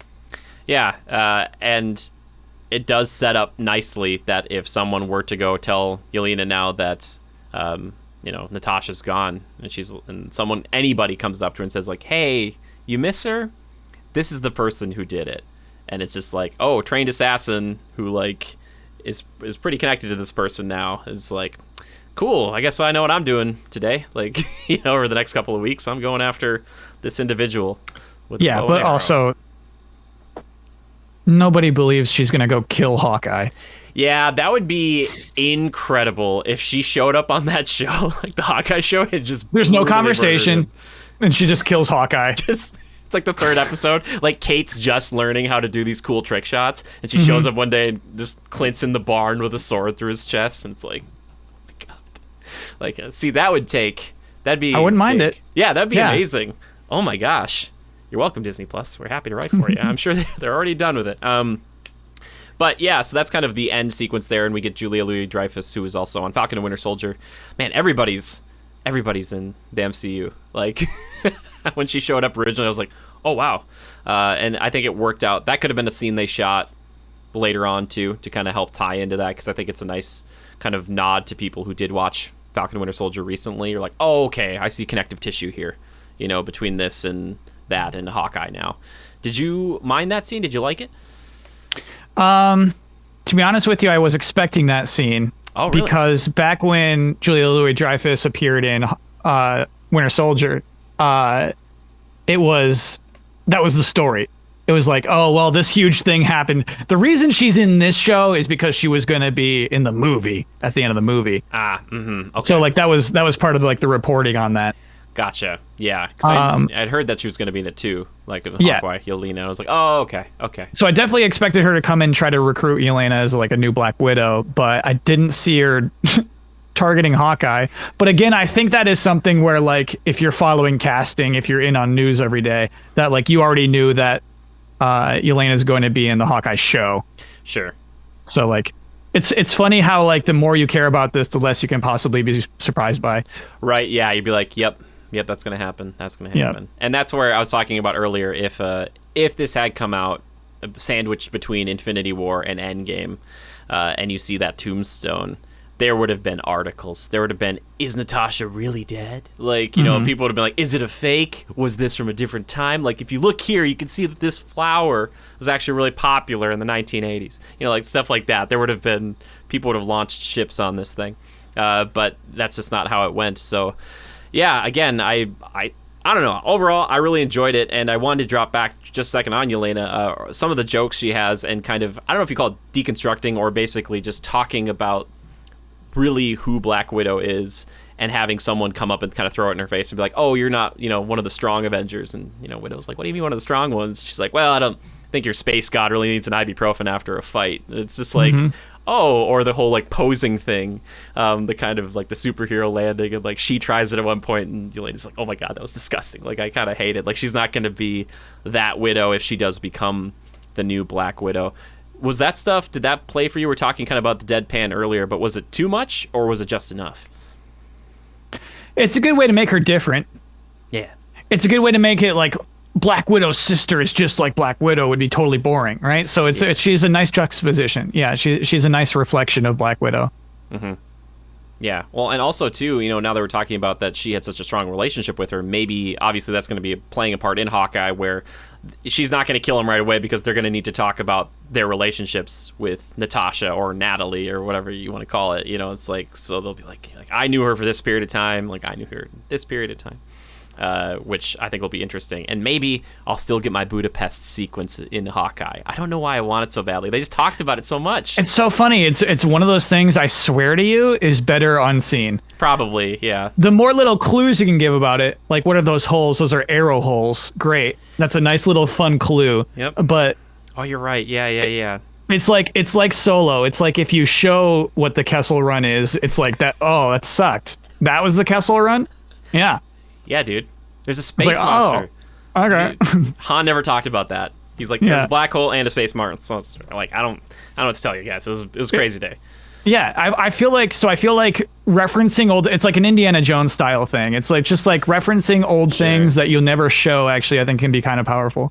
We've only seen it like a little, but it's in a little video thing that they show Tony at one point. They're like, here's like the whole new group of heroes, and it shows like the two of them just like in the trenches, like just shooting. He's like shooting bows and arrows, and she's just shooting non-discriminately at things, and he's like, that's Budapest. Like I'm pretty sure that's Budapest. I think. Sure. But you're right. Yeah. That's true. I didn't pick up on the arrow hole thing at first. I was still thinking it was Taskmaster, and I was like, wait a sec. I was like, how does Natasha know so much about this individual with the arrows? Like I was like, what?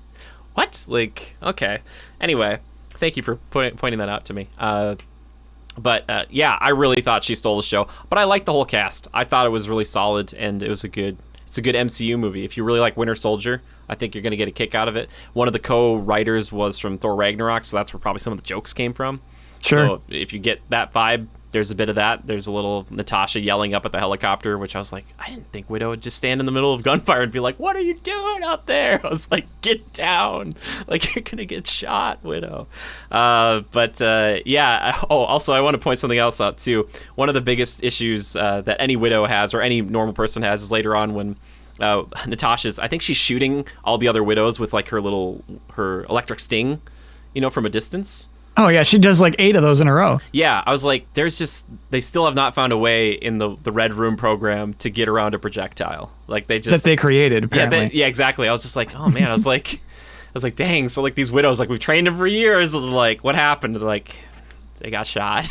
I don't know what to tell you. Like, we should have maybe given them something, like, you know, stole some adamantium. No, not adamantium. We can't do that yet. Vibranium. Which I wasn't sure if that shield, if they were going to talk about that. Like, he was going to say, oh, yeah, we stole this from Wakanda. We've got one of our Widows in Wakanda. She got some vibranium for us. It looked a little budget. If you look at it, like, close up, it's got, like, a lot of extra lines on it. Okay. I feel like that thing's slapped together. Yeah, it's got the sword and the dagger and then the claws and stuff. Again, I would love to see Taskmaster fight some Avengers, but I'm a big sucker for that kind of thing, like a Deathstroke against the Justice League, just like one person with some abilities but not a lot, versus against a bunch of people who are like crazy. Yeah, it's tough. I feel like maybe it's because you can only draw from like recent MCU, but like you do want to see Taskmaster do like Spider-Man moves and like yeah. You want to see Taskmaster do more. Like really, like you get the iconic shot of like doing this, and the shield, but it doesn't like hit you that hard that Taskmaster knows all the Avengers' best moves, because like you haven't really, I don't know, there's not really too much to draw from. Yeah, he was watching like aerial footage of that fight in Germany, like at the airport, and I was like, okay. I was like, I guess you learn some of that stuff. I just wish they were showing some of that, but it like shot over to Vision, and like Taskmaster's like, I could totally fly and shoot a laser out of my just Yeah. Or just like doing like the Scarlet Witch like hand motions, and Widow's just like, what are you doing? It's just like doing this. You're like, I don't know. They could have done it, but they didn't, and maybe that's a good thing. Because you don't want Taskmaster to be a joke, you know. You want it's him a good to be thing. scary. Yeah. It's a good thing. Maybe should have killed somebody, but that's all right. Maybe Taskmaster will show back up, and when Chris Hemsworth is done with the MCU, just run a sword right through his back and be like, "Oh my God, Taskmaster killed no, Thor." Thor can't go down like that. Oh, it'd make me so mad. Yeah, wouldn't it? Yeah. Yeah. No, they wouldn't do that. Well, they won't do that to him. He's hanging out with the Guardians now. He's good. He's good to go for a bit. Good to go for a bitski. Kyle, though, for you, overall thoughts, feelings on this thing. I feel like to me there was a lot of pressure on the movie being, you know, the first movie back. Yeah. After so long. Yeah. Spider-Man's is post Endgame still. So that's like the most recent on the timeline we are. But I don't know. I guess like maybe the Disney Plus series helped out a lot. But like, what did I say? I was talking to a friend about it, and it feels more like the movie exists not just to introduce some new characters, but to like finally do the Black Widow movie. Sure. You know, it doesn't seem like it was built for a purpose of like building up the character or like moving this entire like universe forward. It kind of just seems like, you know, like doing right by Scarlett Johansson in a way. Yeah. And so like I really would have preferred just a movie starring her alone, where it is like her just being a cool super spy.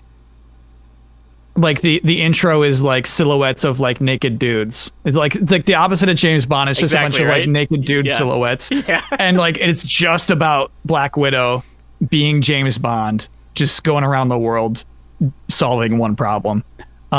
So yeah, the idea that like we need to go for a broader like family thing. We need to like, the way to fill up this character is to give her other characters to bounce off of. I get it, and it definitely works. Mm-hmm. I think that like, I don't know. It's in a way to me, it's disappointing as the sign off for the character, who had already signed off. Okay. Yeah. Like if we get like a new Iron Man movie, it's like, well, this takes place during these two movies. It's like, well, no, don't do that. Like, and like it's just like, this is Tony like with his friends from college. It's like, who are these guys? Like, you know, I really don't want to see such a thing happen to characters, but This is a really good version of what it is how I feel like.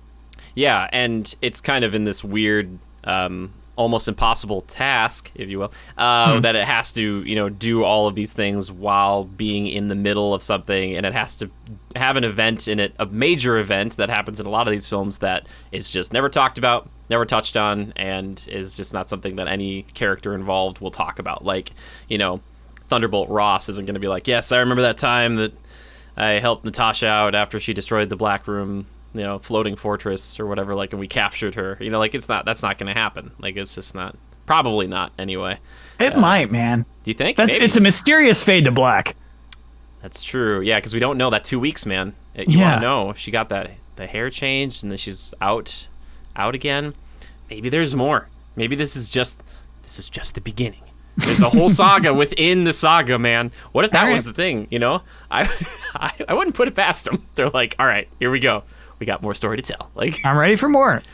Ready for more. Give Scarlett... I like her a lot. I think she does a great job with the character, too. And making somebody that, especially when I was younger, like, Black Widow was always a periphery character. And it was just kind of like, you never, ever trusted her. But in the MCU, for the most part, you do. This was, like, one of the first times, besides, like, Winter Soldier, where you're like, oh, I don't know if I can trust her. But every other time, you're like, no, she's, like, fully trustworthy. She's actually very, very competent. You know, like, we can rest easy knowing Natasha's on our side. But now we know she's killed at least one child, but she actually didn't. So, yeah. I don't know, man. Is she redeemed then? Because she saved Taskmaster? Is that the redemption there, right? No, I mean, it's kind of interesting, actually. She's still allowed to, like, kind of be a bad guy. Yeah, she's allowed to like exist within this space where she is not Captain America. You know, she's not like this perfect superhero, and I think that's actually good for her character. Yeah, it's a little cheap to be like, nah, you know, just like she didn't. It is interesting to say that this character actually did something very, very bad. And you know, when you come in on Endgame, you see her trying to like put the world back together. Like she's become a leader by that point. I think that's really interesting. But no, I don't think she's fully redeemed, and I think that, you know, that's kind of the point. Yeah. Yeah, I think you make a good point there. Also, I feel like even though there were a lot of families there when I was watching in theaters, probably not like there's stuff in here that maybe a whole family can enjoy, but the beginning especially was pretty intense, and I think that this movie I would have been really interested to see, and not for like a blood or swearing thing, but like what's the R-rated cut? You know, like if you make this a really gritty spy movie where it's like we can't call Tony, you know, we can't call Steve, like what does that look like? Like that, I think people would have been like, wow, okay, this is, you know, way more intense than we ever thought. And this Natasha been like, yeah, this is my world. This is not, you know, I'm not hanging out in Avengers Tower. It's like I have to betray informants. You know, I have to kill people I don't want to, but I just have to do it to survive. You know, that could have been kind of interesting, and maybe we'll see it in the sequel to Black Widow. We can't ever say it's done. Yeah, we can't ever say it's fully done. You know, do you also think that there's that kind of thought that maybe Yelena would be like the new Widow? Do you I don't know. Do you think there's a chance that they'll kind of say like, hey, do you want to be part of the new Avengers? Like, you know, going forward as the new super spy of the team. Whatever the creepy Julia Louis-Dreyfus team is, she's got to be a presence on this for a second first. She has to be part of like the horrible new like kind of Suicide Squad team they have, where it's like ex-Captain America, or Captain Soldier, or whatever his name is. U.S. Agent. Thank you. Sorry, U.S. Agent. And that, yeah, just him with her. That's a really interesting, like a weird. This team is going to be weird, man. If they I kind of like that. I like them a bit. You know, it's like, it's like the you're not supposed to like them. You know, they're not meant to be liked. They mean well, but they're not the Avengers. They're not the heroes that, you know, are on the covers of comic books. And so I like what's going on there. There's room for that in the MCU right now. Yeah, maybe they are trying to set up a little bit of the Thunderbolts with this. Not maybe with them, but then also I think of like Green Goblin and Venom as being Thunderbolts and stuff. Like kind of the Suicide Squad for people who don't know of the MCU, like a government-sanctioned team of villains and people who aren't great. And they're like, you can go on missions. If you die, not a big deal. So like if you want to get some years off your sentence, you can do this. So maybe that's the thought, or maybe there's another group entirely that I'm not aware of in comic history that is U.S. Agent and the next Widow and going on missions and stuff. That's a Disney Plus series though, right? Probably. Do you think that's, I don't know if that's a movie by itself if it isn't Thunderbolts. Oh, you know what? Give it a movie. Give it a movie? Okay, cool. Give it a movie. Put U.S. Agent in a movie. Let's go. Let's get it going. Give it a movie, but like they're trying to take down the Hulk. You know what I mean? They like let Hulk just throw them around for a whole movie. Oh, yeah, man. That's do you think, side note, do you think we'll ever get Enraged Hulk again? Do you think we ever get back to just mindless everybody run? Yeah. If comic history has taught us anything, like this never sticks. I so brutally want World War Hulk. I want it so badly. I don't know how they'll do it now because Planet Hulk is not. I don't think it's they kind of did it. and I think with Thor Ragnarok they like kind of touched on exactly. You know what I mean? Like I feel like the nods there were so much that it's like we're not really gonna do that. So here's this little bit for you. Yeah, oh, man. How emotional of an ending and fight would that be? Where it's just Hulk's just beating up all of his buddies. They're like, Hulk, please. Ghost Rider's like, nope, you're all guilty. I'm getting out of here. Anyway, it's Ghost Rider. He's hanging out over here. He's always. Oh, hey, dude. I gotta get him one of these days, man. Have you ever heard like that rumor? Keanu Reeves, maybe Ghost Rider. I've never heard such a rumor. Oh, that's a rumor. There you go. This is rumor milling. I don't know who else you put in there. There's plenty of people, but I just want Ghost Rider so badly. I love Keanu Reeves. I think like you have to like if he gets the flaming skull, I wonder if you got to get a different voice actor. Oh, sure. Yeah, you're right. You have I don't to know make if it, he yeah. I don't know if he sells both aspects of the character, you know. Sure. Well, in Nick Cage, they did that too, or at least they Did they? changed it so it's like a whisper. It's like this kind of Oh, okay. guilty. It's not just Nick Cage, because that you're right. Yeah. That would be weird without lips and kind of, like that. It would not. I don't know. I want a 90-10 split with the budget being 90% flaming skeleton, 10% of whatever actor they get. So that's why I want it to be someone that we either A, don't know, or B, is a super huge actor, and Marvel's just like, we can get anybody. Like, it's like, yeah, we got Ghost Rider. He's like, I had 5 minutes of screen time. The rest of it was me in a mocap suit. running Easy around. paycheck, bro. Dude, Yeah. yeah, exactly. I would, that'd be so great. But yeah, I really want World War Hulk, and I miss Angry Hulk. Just miss him. Man, he's so good. Anyway, so this is a watch from both of us. It sounds like, if we recommend it to people to some degree. Man, I spent $30 on that movie and Yeah. don't regret a penny. There Yeah. you go. Good. That's great Yeah. to hear. I was actually talking to a dad the other day, and he was like, I've got 3 kids, 5, 2, and 0. These are their ages. He's like, for me, dropping $30 on Cruella or Black Widow, he's like, it's not a problem. He's like, I'm already going to do that if I go to the theater for like Cruella. And he's like, Yeah. I want to support Disney and Emma Stone. And I'm like, I've never heard everybody else's take is like, $30, how dare you? And this guy's like, hey man, it was a rainy Saturday. I just wanted to hang out with my kids at home. I didn't want to drive them anywhere. I'm like, oh, there you go. Yeah. It's finally, it's working out for you. So you don't regret paying the $30. I think mine was like 14 at the cinema. It was a Monday, and they even like knocked some percentage off. I will say though, the price for food and drink has not gone down. It is still, wow, they'll get you, man. They'll get you so hard. It's crazy. I got a medium pop for like $7. It's ridiculous. It was a lot, man. I'm sorry. This is just the truth. These are the facts. This is how business works. Anyway, so It makes you appreciate it more, though. that's true. Yeah, If that popcorn was 15 cents, you would throw out half the bag. you're right. I got a mellow yellow with orange in it too, because there's like the freestyle machine. Because Oh, I like find those. Yeah, they're- with little touch screens. yeah. But I'm not a fan of how they mix the cherry cokes. It's wrong. It's weird. But like, Oh, if so you it's go- not actually cherry Coke, but it's Coke with a little bit of cherry. Like, It's like its Gotcha. own weird thing. Yeah, but like Yeah. when you do the weird mixes that you can't, like, I couldn't go to like an Applebee's and be like, yeah, I want a mellow yellow, but mix in like some orange like juice or so. They'd be like, what? Like, you'd be like, what's wrong with you, sir? And I'd be like, it's fine. But the freestyle machines,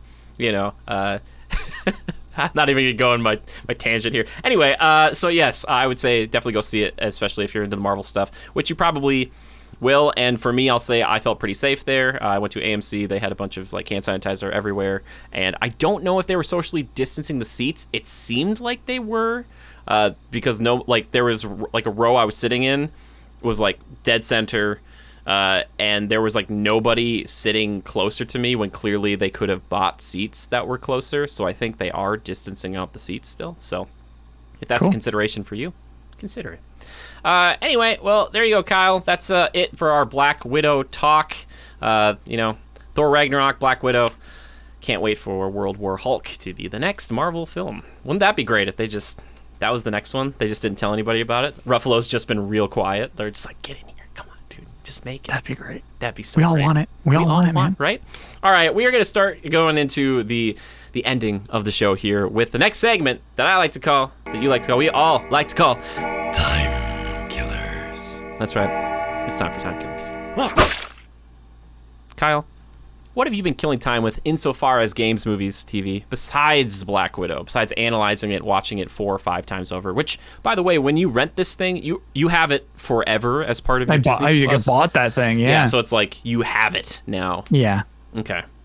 Only watched it once though, as I do. I'm just realizing I don't remember the name of this show. It is the Godzilla anime on Netflix. Oh, Singular Point or whatever Godzilla that- Singular Point. or something yes. like that, right? Yeah, I think that's it. It keeps Yeah. popping up, which I freaking love it.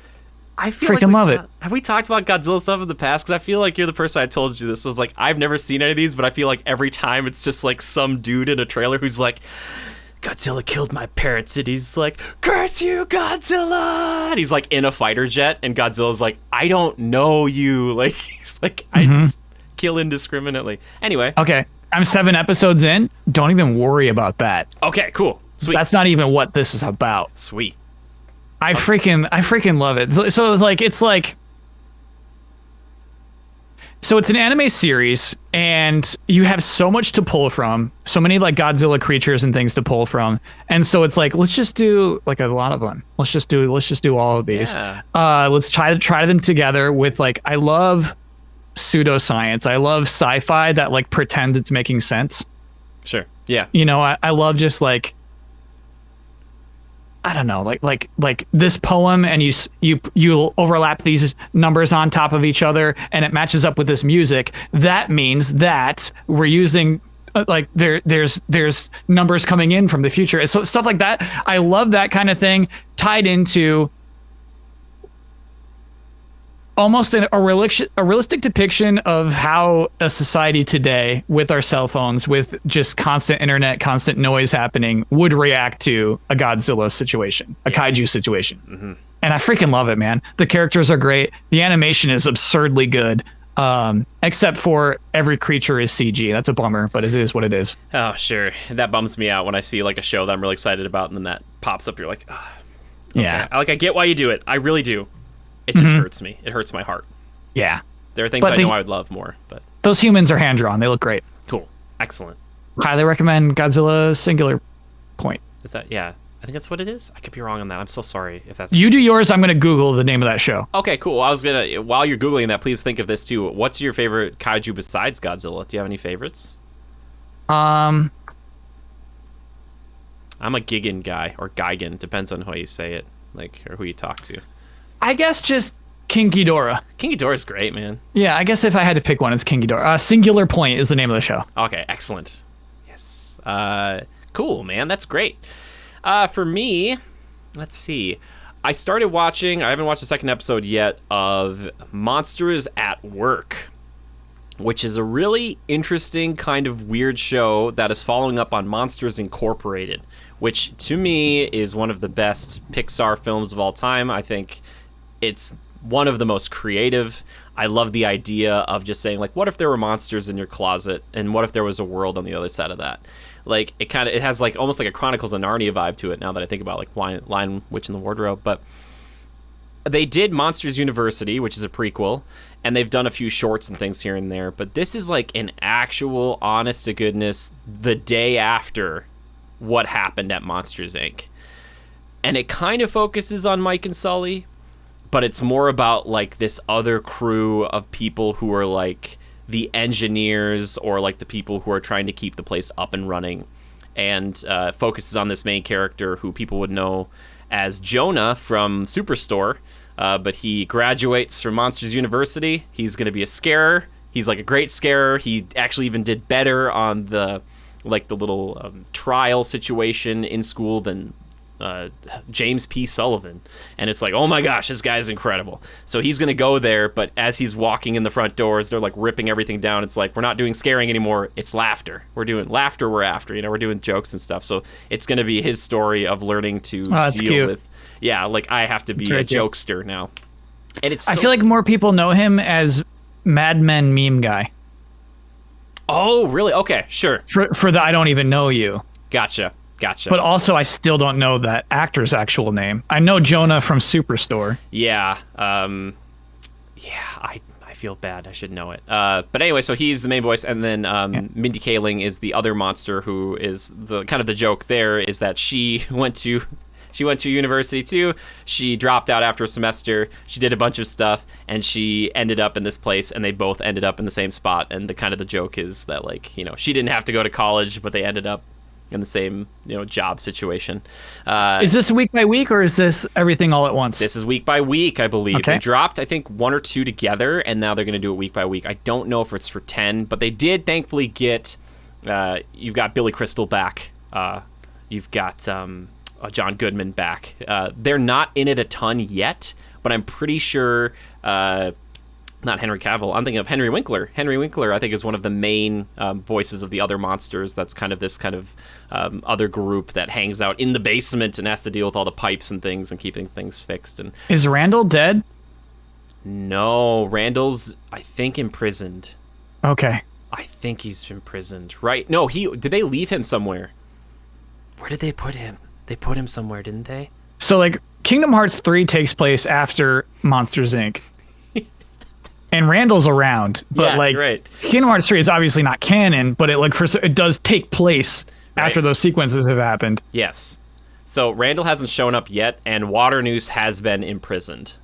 The very terrifying boss man, which, again, kudos to Pixar, because like there are all these guys, all these weird monsters early on in that movie that you're like, they could be scary, but they're pretty fun right now. They're just kind of their day job. And then they have those like actual moments where they show them being scary, and you're like, oh yeah, the way he moves is the stuff of nightmares. So you're like, okay, I can see why that guy's in prison. So I'm not sure where this is going to go. I really like Mike and Sully. They're kind of running Monsters Inc. now, so that's kind of another joke. It's like you put Mike Wazowski running Monsters Inc. How's that going to go? But I'll report back. I'm hopeful for the show. I don't know if Pixar's doing it. It looks really nice, but you can tell that it's not the same type of animation that you'd get in like a full-fledged Pixar film, I believe. So I'm not exactly sure.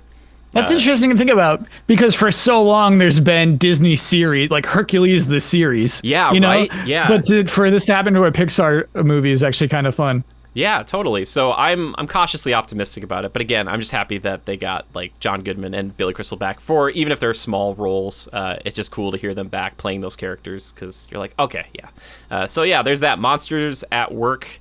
Check it out if you've got Disney Plus. It'll just be on there amongst many other things. There's a bunch of stuff, a bunch of original things popping up over there. And as far as gaming goes, I've been playing Yakuza Like a Dragon, and it's pretty good. Ooh! I have only played about 30 minutes of gameplay, but I've played about 6 hours of the game. So there's a lot of cutscenes, and you gotta settle in for that. There's a lot of you just watching, and so if you're an anime fan, you probably feel right at home.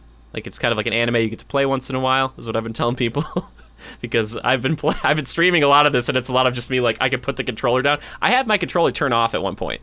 It was like, oh, you're not doing anything.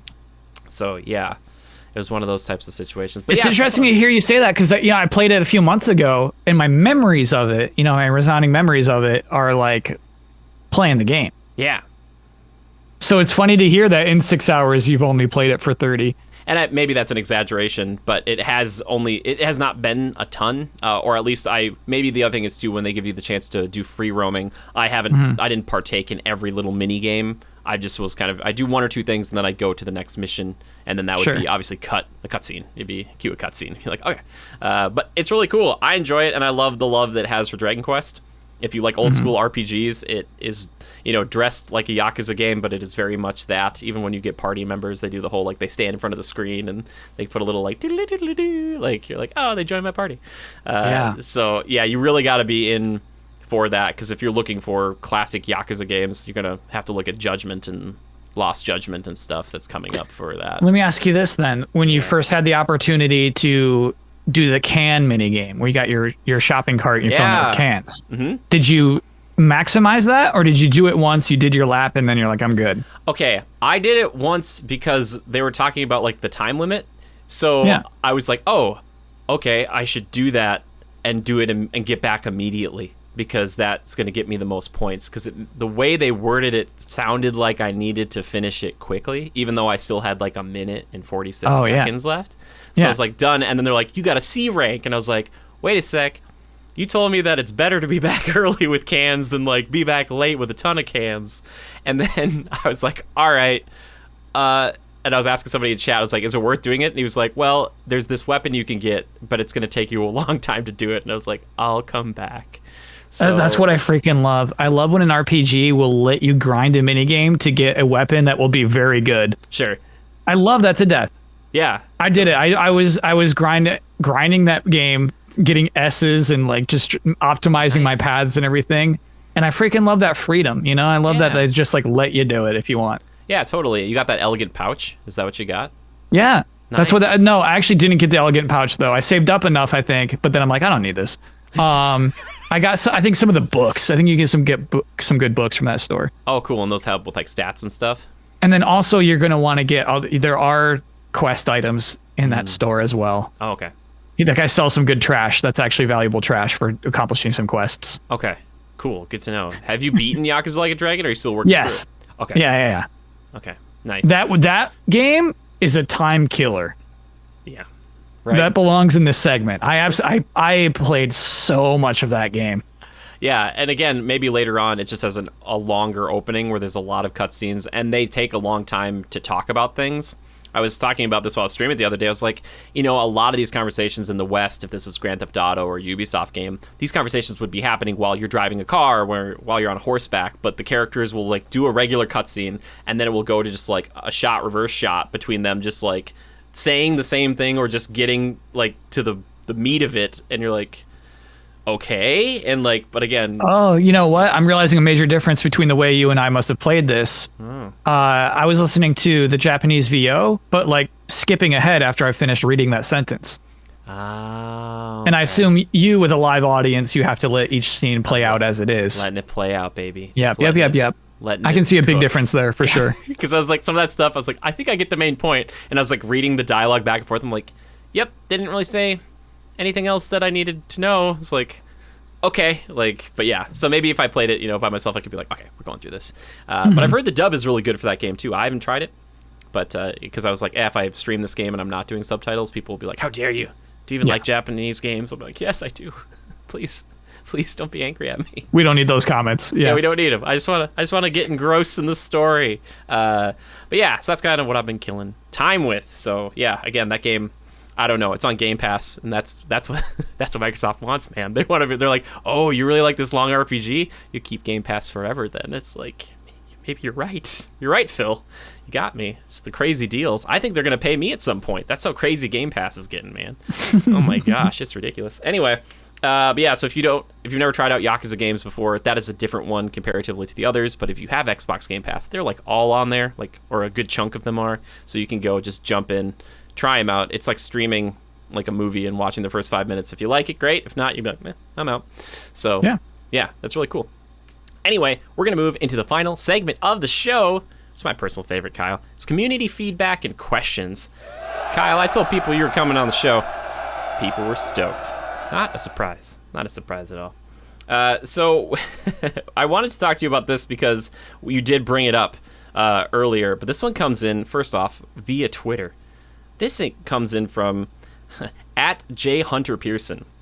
He said, dude, I can't wait to hear you both chat about this. Okay, questions time, mild spoilers below. But do you think the other widows get their own colors? I bet they do, and somebody got stuck with teal widow. Okay, so this is part of a weird thing, is that Black Widow does call herself a widow far beyond leaving this horrible program that scarred her life forever. I want to believe that the other widows will not, as a group, decide to continue to be called widows. Yeah. However, they will be color coordinated, and someone will be stuck with teal. Okay. Yeah, I think you're totally right. What's the coolest one besides Black Widow? What is the coolest color? Yeah, like, or what name would go well with it? Like Crimson Widow? Ooh. Pretty good, right? Yeah. Like Magenta Widow? So I feel like it doesn't sound cool. Okay. But Rainbow Widow is like the ultimate widow. Okay. All right. I like it. I definitely remember a weird memory of being on a playground talking about a Rainbow Ranger showing up on Power Rangers. Oh my And how gosh. sick that would be. It'd be so powerful. Yeah. So I think Rainbow Widow would be just as powerful. Auburn Widow. Now I've got all these names. Every time I see a color from now on, I'll be like Off-White Widow. Beige Widow. Sorry. Anyway, yes. And also, if you knowingly kill a little girl, do you still get to be called a hero? It's a little bit different than what we were talking about earlier, but similar. Nah, that's not heroic. Okay. Spidey would never.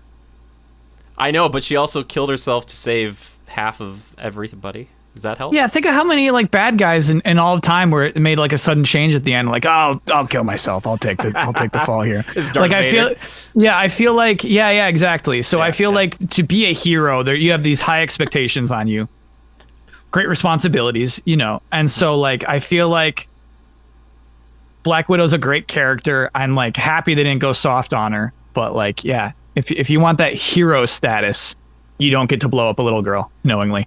Side note, or sidebar question: Sam Raimi for Spider-Man, he scares that guy out a window. Basically, is that his kill? Is that Spidey's kill, or is that guy's incompetence? What happens? I've not seen Spider-Man 1 since it came out. So, guy steals from the wrestling ring, all right? Spidey lets him go. Spidey finds out that supposedly this is the guy who shot and killed Uncle Ben. Chases the guy through the streets. Guy gets into that abandoned building and goes after, like, Spidey goes after him. He's kind of tearing him apart. And then he finds out, oh my gosh, this is the guy that I let go earlier. And the guy pulls a gun on him. Spidey grabs and like breaks his arm or whatever, and the guy drops it, and he gets freaked out, and he steps backwards, hits a pipe, goes out a window backwards, and like dies on the docks. And Spidey's just standing there, like watching, like, yup. Yeah, that's fucked, especially because that Spidey can shoot webbing.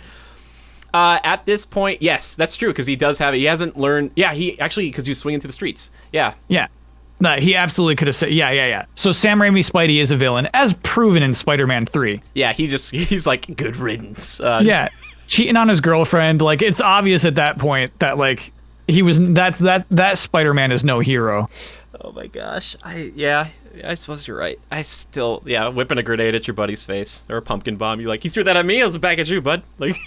The weirdest thing is him like sneaking a smooch with Gwen Stacy on stage. It's like, Spidey, what are you doing? Yeah, that part is the like what even happened. He's like, lay one on me. I'm like, what are you doing, Pete? Yeah, like, that's villainy. I'm not saying like that is the definition of villainy. Yeah, I'm not saying that makes him not a hero. I'm villainous. Saying that's the road.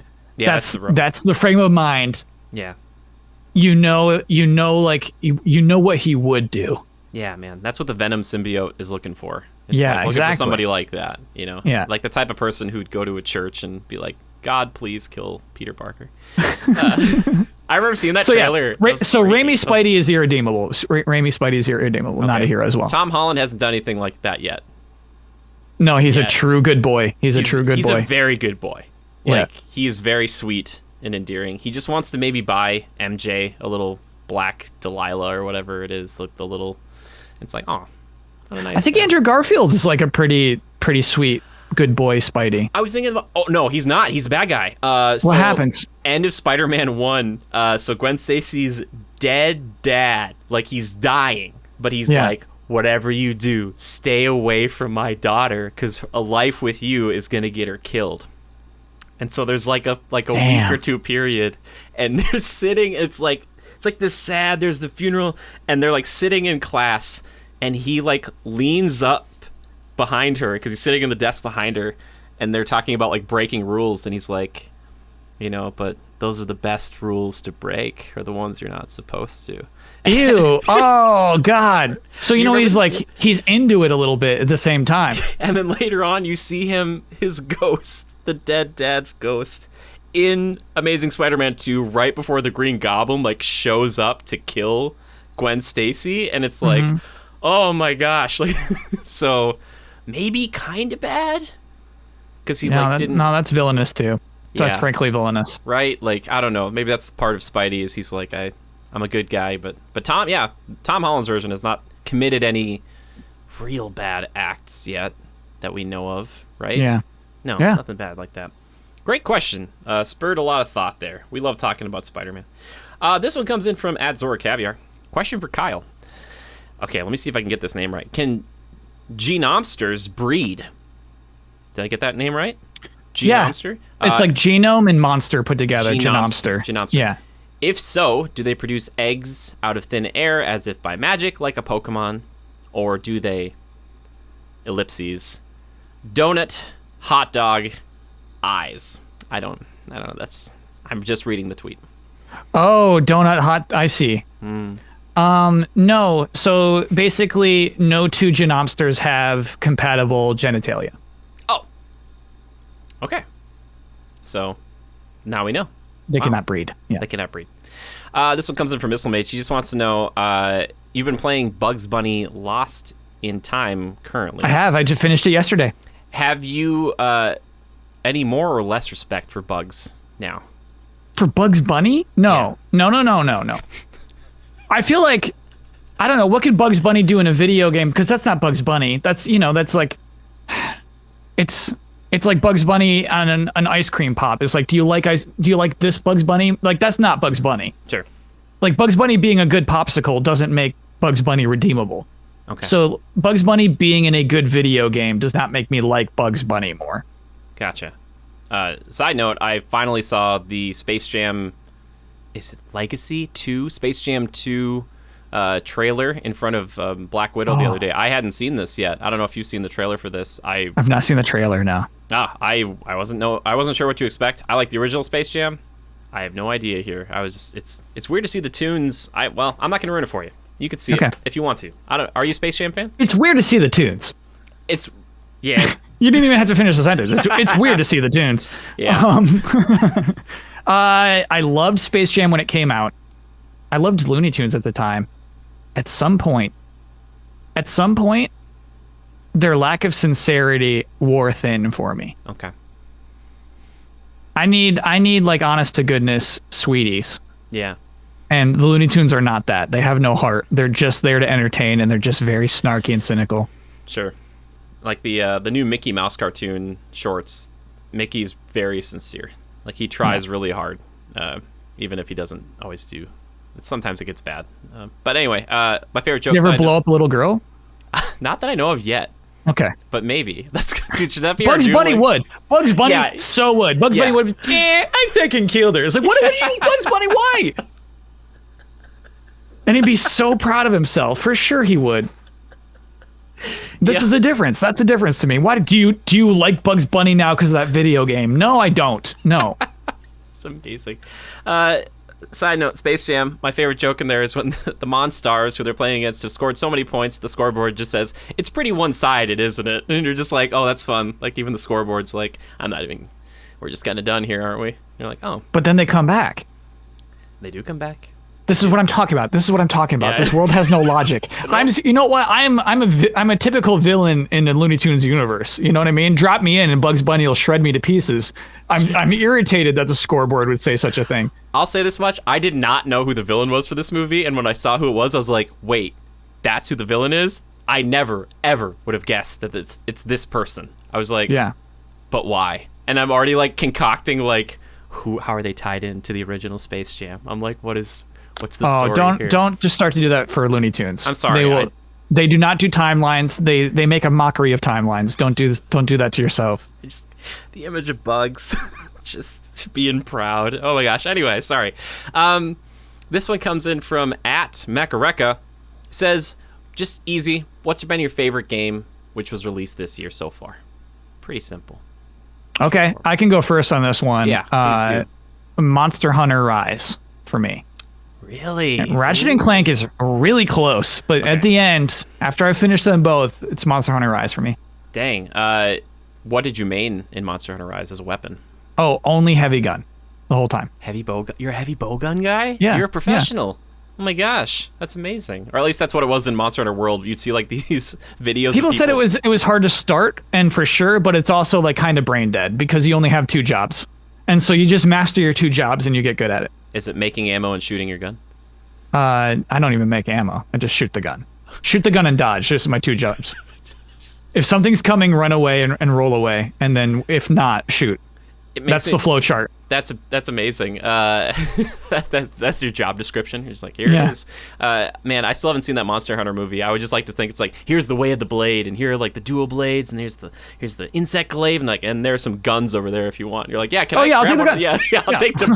You have a smaller one and a big one? Yeah, I'll take the biggest one you've got. Like, whatever it is. That was 100% me introducing myself to this game, yeah. That's amazing. And you played a bit of Monster Hunter World as well, right? Mm-mm. Oh, you didn't? This was my first real Monster Hunter game. Really? Okay, cool. Yeah, I'd played stories a bit, but yeah, this is my first like real legit game. Were you playing alone, or did you have partners, or what did you do? So played alone, but then only for the story missions. And then it's like, hey, do you want to keep playing this game? There's actually a lot more in the game. It's like, oh, okay, I'll do that. Okay. I would play online with randoms.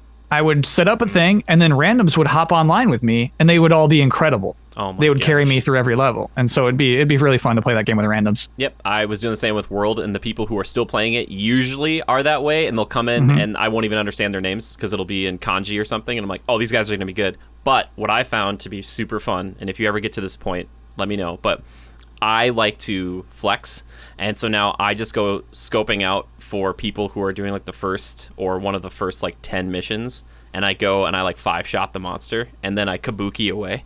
And so they're like, who is that guy? And I just like helped out, and I'm like, I didn't really need to, but here I am. I'm like, just paying it No, forward. that's very generous of you. I'm not that nice. Oh, I love doing it. I'm like, oh, I help. I Yeah. want them to be like, some guy showed up and like he didn't need to do it, but he came and he hit this thing 3 times and it died, and then he just danced away.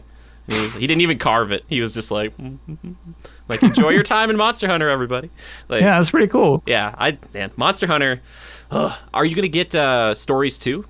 No, Okay, hard pass.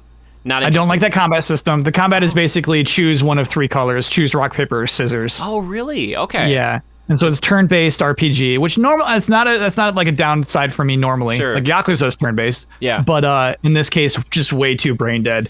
Interesting. And then also like all of the armor sets, all of the weapons are just less cool versions of what you would get in World or Rise. Okay. You're Fascinating. getting like the preteen versions of the armor, so it's like okay, I'm not into it. Fair enough. This yeah. the story feels less than.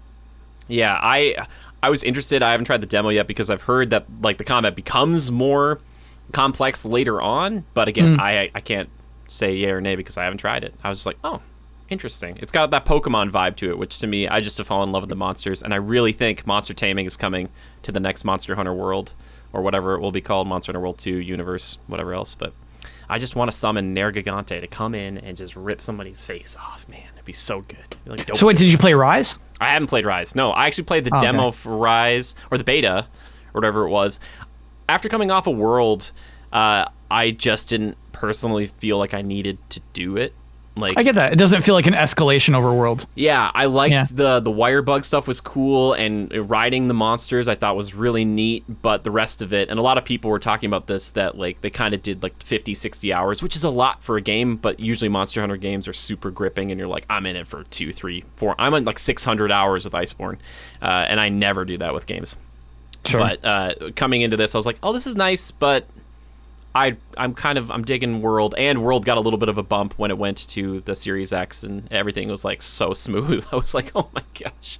But yeah, I'm just waiting for that sequel, man. Like the true. So what's your number 1 game of the year then? That's a great question. I'm trying to think. Thank you for saying my question is great. Yeah, your question is great. Yeah, because this is what we do. We say nice things. I'm trying to remember what came out. I don't know, man. Nothing's really blown me away. I'm not gonna say Assassin's Creed Valhalla, because it came out last year, but I've been playing it recently. I think I finished it, but I didn't get credits, so I don't know. The game was like, you pacified England, and I'm like, are we done? And they're like, no, you got more to do. No, DLC. They're like, come on, bro. Yeah, I was like, Buy that season pass. I was like, oh no. I thought there was something that. Oh, I know what it is, and I know you're not gonna like it. New Pokemon Snap. That is your favorite game. You're right. I don't like it. Yeah. That's your favorite game of the year? I don't have PlayStation 5, so I don't have like Ratchet. It probably would have been Ratchet if I had the chance. So far this year, I can't think of anything else that's really blown me away. I'm sorry. Okay. No, it's an interesting pick. You know what I Yeah. mean? That's Yeah. what, as long as you can like back it up. Okay. Why is that your favorite? Why is that your favorite game of the year? I made a 20-minute video about this, Kyle, which Oh, okay. Fair desperately enough. compared both that to the original, which I still love the original a lot. And I played Yeah. through it again recently, and yeah, you can get through it in like 2 hours because it was an N64 game, and if you knew what you were doing, you'd be like, yeah, I'm getting through it. I love New Pokemon Snap because for a while I was really worried. I was like, first off, I can't believe they even made it. The fact that it was made, like, to me was shocking. That doesn't mean it's going to be a good game, but the fact that they even went back, I was like, really? Like, you're not going to... And I thought they were going to monetize this thing, like, do DLC, like, oh, you want another map? That's going to cost you. I haven't seen that yet, and this Yeah. game went on way longer than I thought it was going to. And there's way more stuff and complexity and thought that went into a sequel for a game that came out 20 years ago than I ever really thought there was going to be. And seeing some of that Gen 1, Gen 2 representation, like 3D gorgeous. Like they're living in the world of Pokemon when so often they're just in the water or in a bush in any of the other Pokemon games, and they just kind of pop up. They're like, "Hi, I'm here."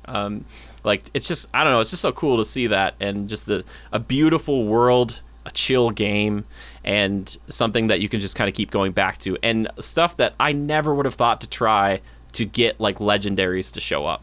Stuff that I'm like, how did you? I would never have. You have to like turn around to be immediately at the beginning of one of the courses and like play the Poke Flute, which admittedly somehow got downgraded from the first game. It plays the same stupid tune. Oh, and it's not even a tune. It's man, I hate that flute. And in the first game, there are 3 separate tunes that get Pokemon to do 3 different things. Usually, like Snorlax reacts to it in 3 different ways. I'm like, well, how did this go down? And I don't like the Illumina orbs, I'll admit. I just don't like seeing Machamp, like really cool, fun Pokemon, but it's like, all right, the coolest picture I have of him is he's like pink, like he's bright pink. And it's like, it detracts from I think the original design a little. Yeah. If he was actually bright pink, yes, but he's got a bright pink glow. Yeah, or Blastoise. It's not changing his skin. It's not changing his Machamp flesh. Right. Yes. Yeah, so some of that stuff, but yeah, I don't know. I just like getting so excited to just see these like fully realized Pokemon in this way, because I don't know where else you get that. You know, like in a world like that, they exist and they're not just fighting to, because they like to fight, but like, I don't know, man. It's just nice to see them living their lives, and me just throwing little apples at them. I'm like, here's the Poke Food, do something. All right. So yeah, I just can't think of anything else that came out. That works for me though. That works as a justification for Game of the Year so far. Game of the Year so far. We still got the best months ahead of us. Exactly, man. I mean, like that. Is there a chance that like, no, it's not going to happen, but like, would there ever be like Halo Infinite multiplayer is a contender for Game of the Year, and Halo Infinite campaign is a contender for Game of the Year? Or do you just say it's just the campaign or just the multiplayer? Yeah, I'm afraid you can't split it. In fact, if the campaign is bad, it's going to hurt the multiplayer's shot.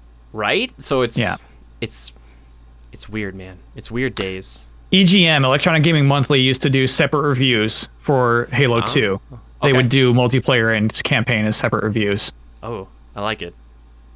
Completely unnecessary, though, because they would both be 9.5s and 10s. It wasn't like there's really a distinction between the quality of those things. They loved both of them, but yeah, it filled up more pages in a magazine. For you personally, number-wise, is it like 6 or 7 and above is like, yeah, you should buy it?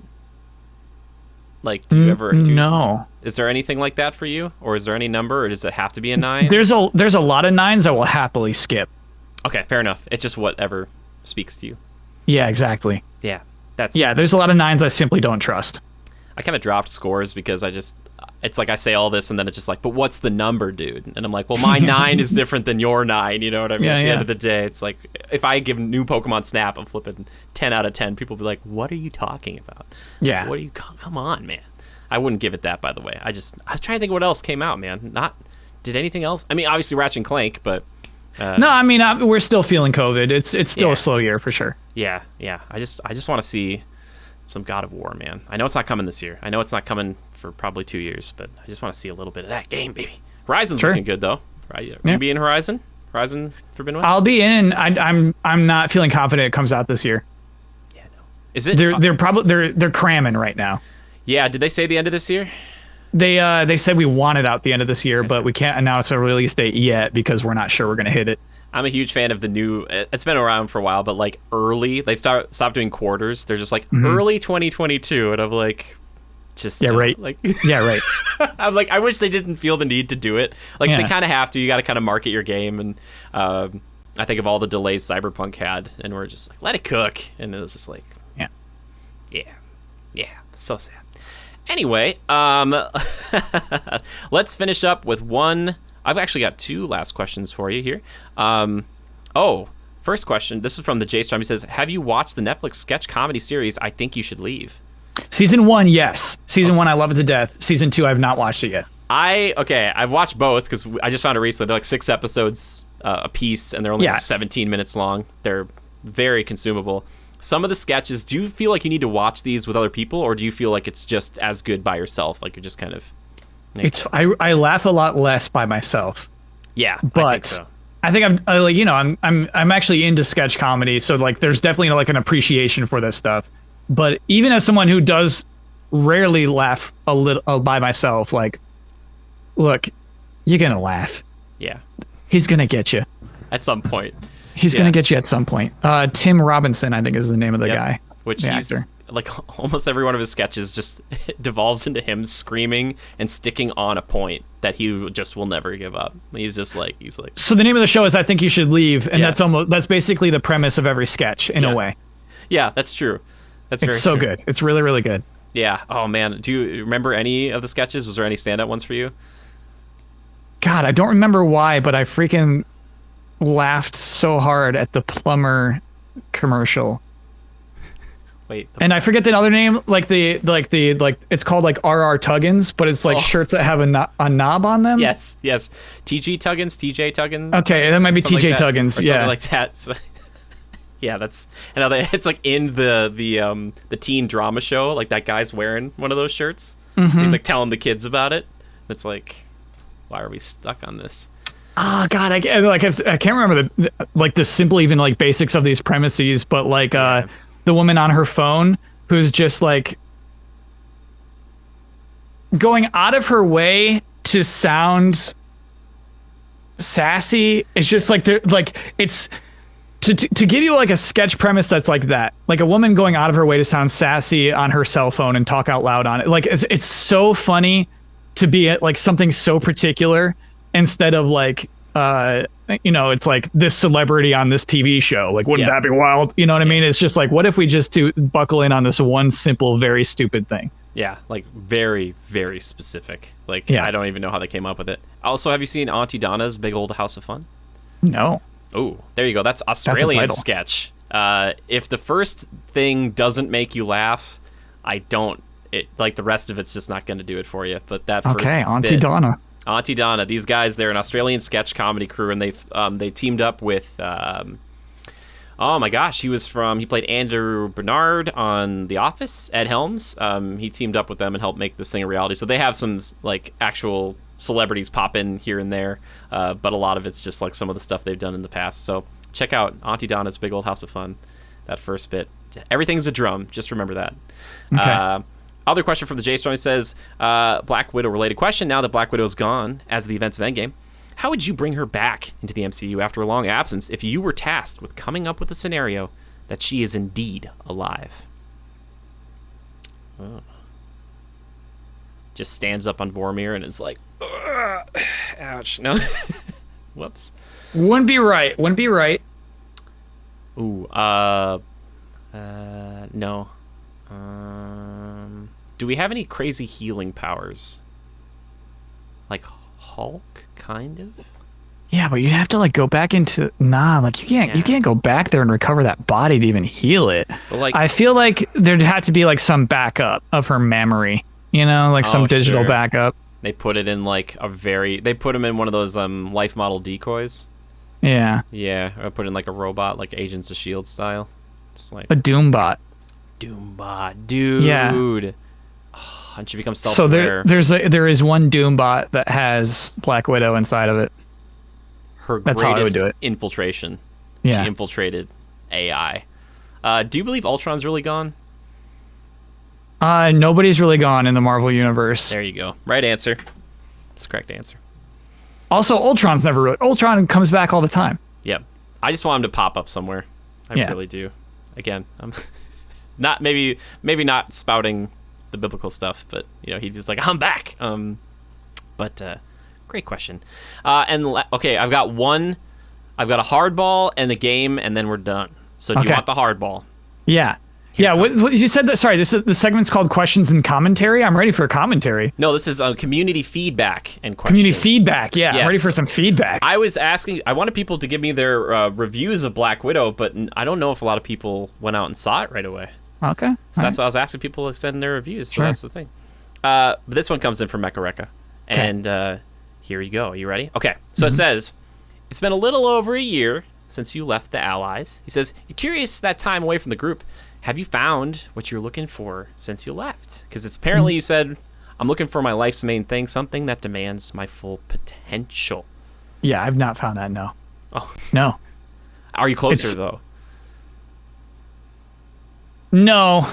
No. So I mean, like when it was so like COVID set everybody back, right? I was planning on like going back to school, and if I didn't get into school, I was gonna go traveling. You know, I had all these like these plans of like, man, I need to just like get out of my own head and like go and like accomplish something.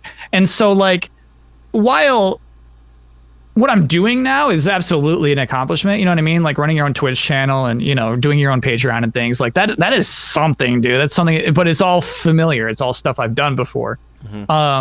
So no, I've not like achieved the thing, and I don't even have a clear goal at the moment. You know, I think that when I'm strongest in my life is when I know exactly what I'm working toward, and historically, like that works out. You know what I mean? Historically, when I'm like, this is it, that's the thing, and then I know which steps I needed to take to get to that thing, that works out. But I don't like that's ambiguous right now. Sure. And so, no, to tell you the truth, no, I'm not discovered my thing yet. Yeah. Well, I know that whatever that thing is, it's gonna be fantastic. Whenever you get to that point, I truly believe in you. Like I clearly other people do too. You are a fascinating individual who is completely unique, and I hope you always remember that, because a lot of people will remind you if you do forget. So never forget that. Yeah, but to be honest with you, like if it is terrible, whatever I make it, like whatever I become is terrible. Like I just really more than anything, I want it to just like have an impact. Yeah. Okay. So like. Imagine yourself watching it and going, "Whoa! Oh!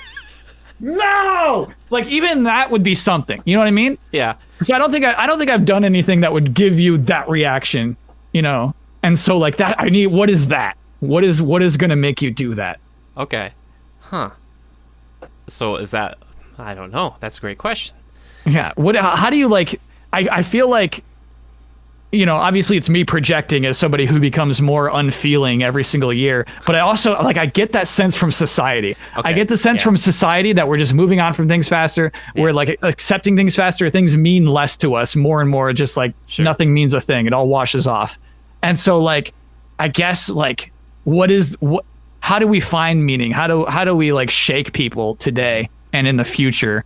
What is that? What's that thing? How do you leave an impact today? You're looking for your meteor. Yeah.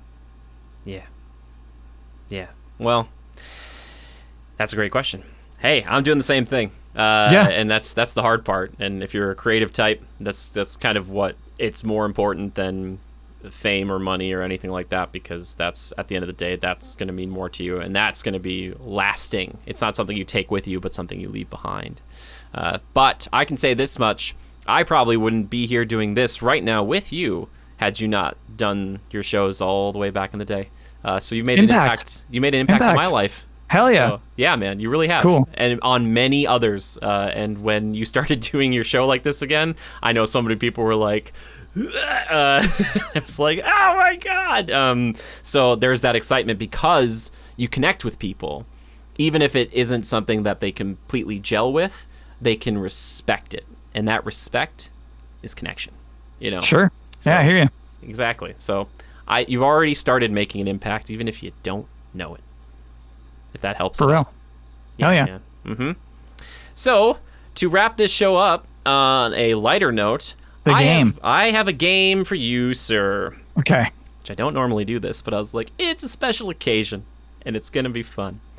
I have here 10 Generation 1 Pokemon. I am going to tell you which Pokemon we're discussing. It's not going to be for long, but I want you to tell me on a scale from Pewter City Gym to Viridian City Gym how great the design is. Okay. Now, I could not name to you the gyms in order right now. That's fine. So can I do a scale of 1 to 8, and then you would tell me what gym that is? That's fine too. I was gonna say it can be completely. It's almost like the Clueless Gamer, where it's like it doesn't like whatever gym is your favorite gym. Like no, I take this seriously. I'll do it a scale 1 to 8. Okay, fine. 1 to 8 that works too. That's even better than 1 to 10 because it's like people will have to do the math at home. They'll be like, wait a second. Yeah. Okay. All right. So here we go. First Pokemon is Vaporeon. Ooh, Vaporeon is a 3. Okay.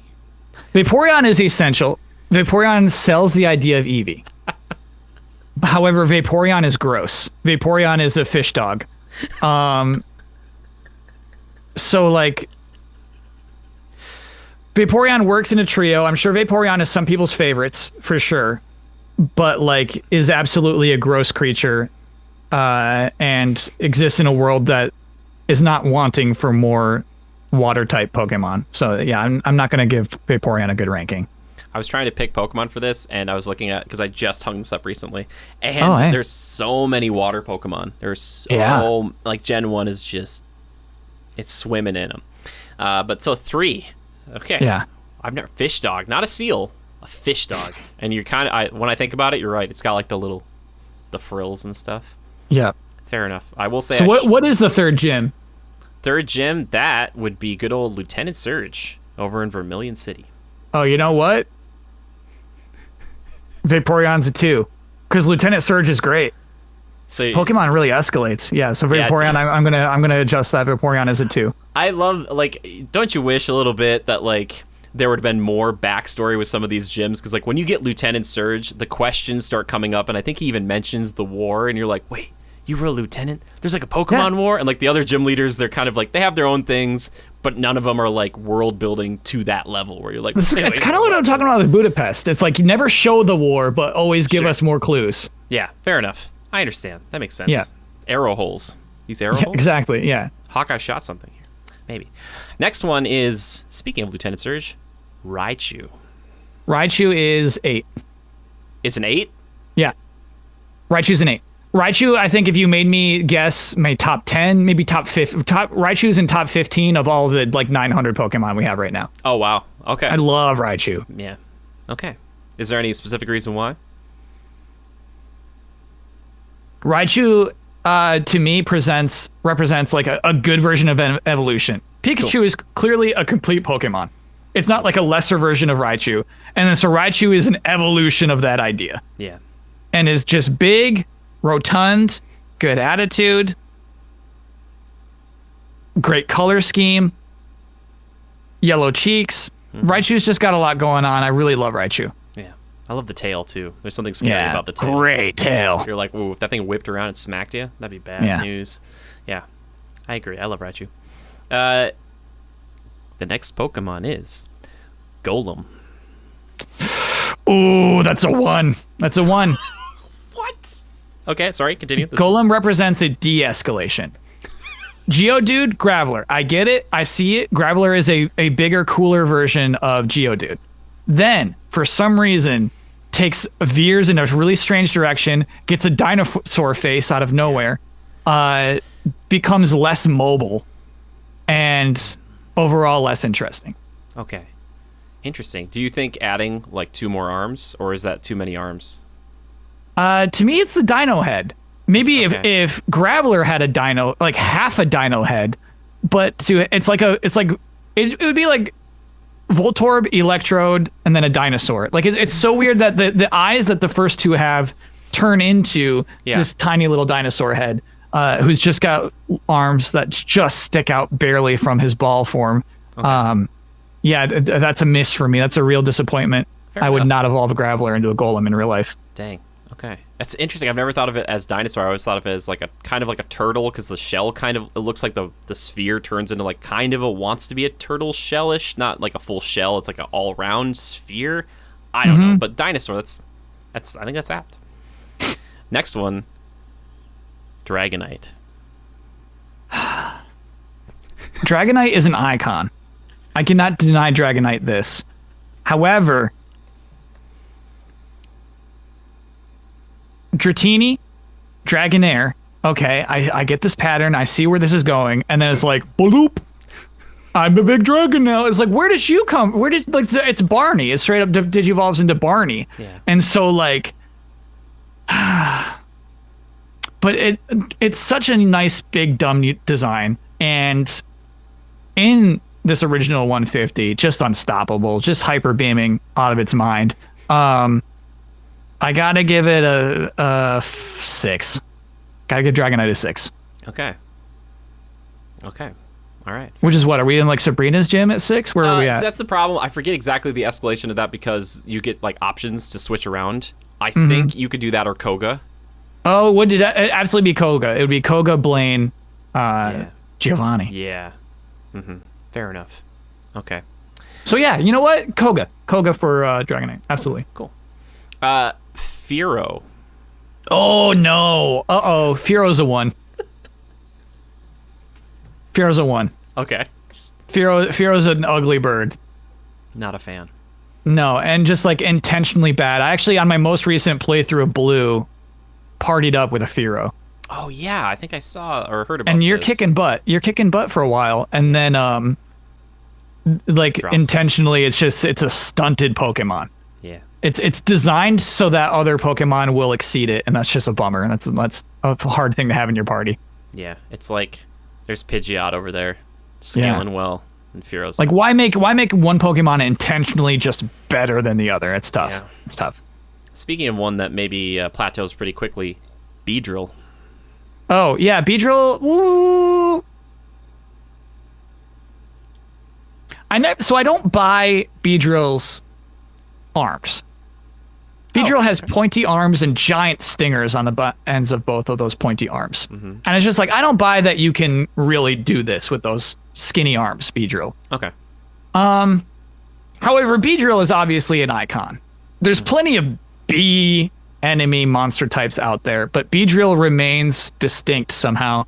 So despite how much I dislike that Pokemon, I'll give it a 3. Okay. All right. Fair enough. Hanging out with Vaporeon. Yep. We're getting down to him here. Okay. This one I picked just for you. Hypno. Hypno is great. Hypno is such a weirdo. And then like an obvious successor to Drowsy. You know? Like you see some connections, but also like this is obviously superior to that. That's a good evolution. You're happy that you've turned into this. And what a creep. Has his own vibes. Like if you have a hypnosis move, it makes sense to have this character who's capable of it, you know?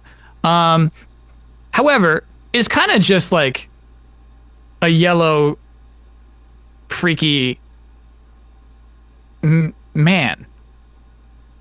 Like Hypno is bipedal. Yeah, he is. That's freaky. That's freaky to me. So I'm going to have to give it a 5. Okay. A 5. Yeah. Fair enough. Yeah, it comes from the mud. You got a little frill thing. Are all the psychic types, when they evolve, do they just become kleptos? Do they just start taking stuff from people? Like Kadabra's like, I could use that spoon. Why wouldn't you? He just psychically pulls it over to him. If you could control minds, you'd be stealing stuff all day. Not wrong. Next, Parasect. Oh, Parasect's interesting. Super forgettable. That's a tough thing to remember. But conceptually so interesting. This is a mushroom that has taken over a bug. The bug's long dead. The mushroom is now controlling the bug's body. Yeah. So that's pretty cool. Let's give it a 5. Okay. Last two. Okay. Lickitung.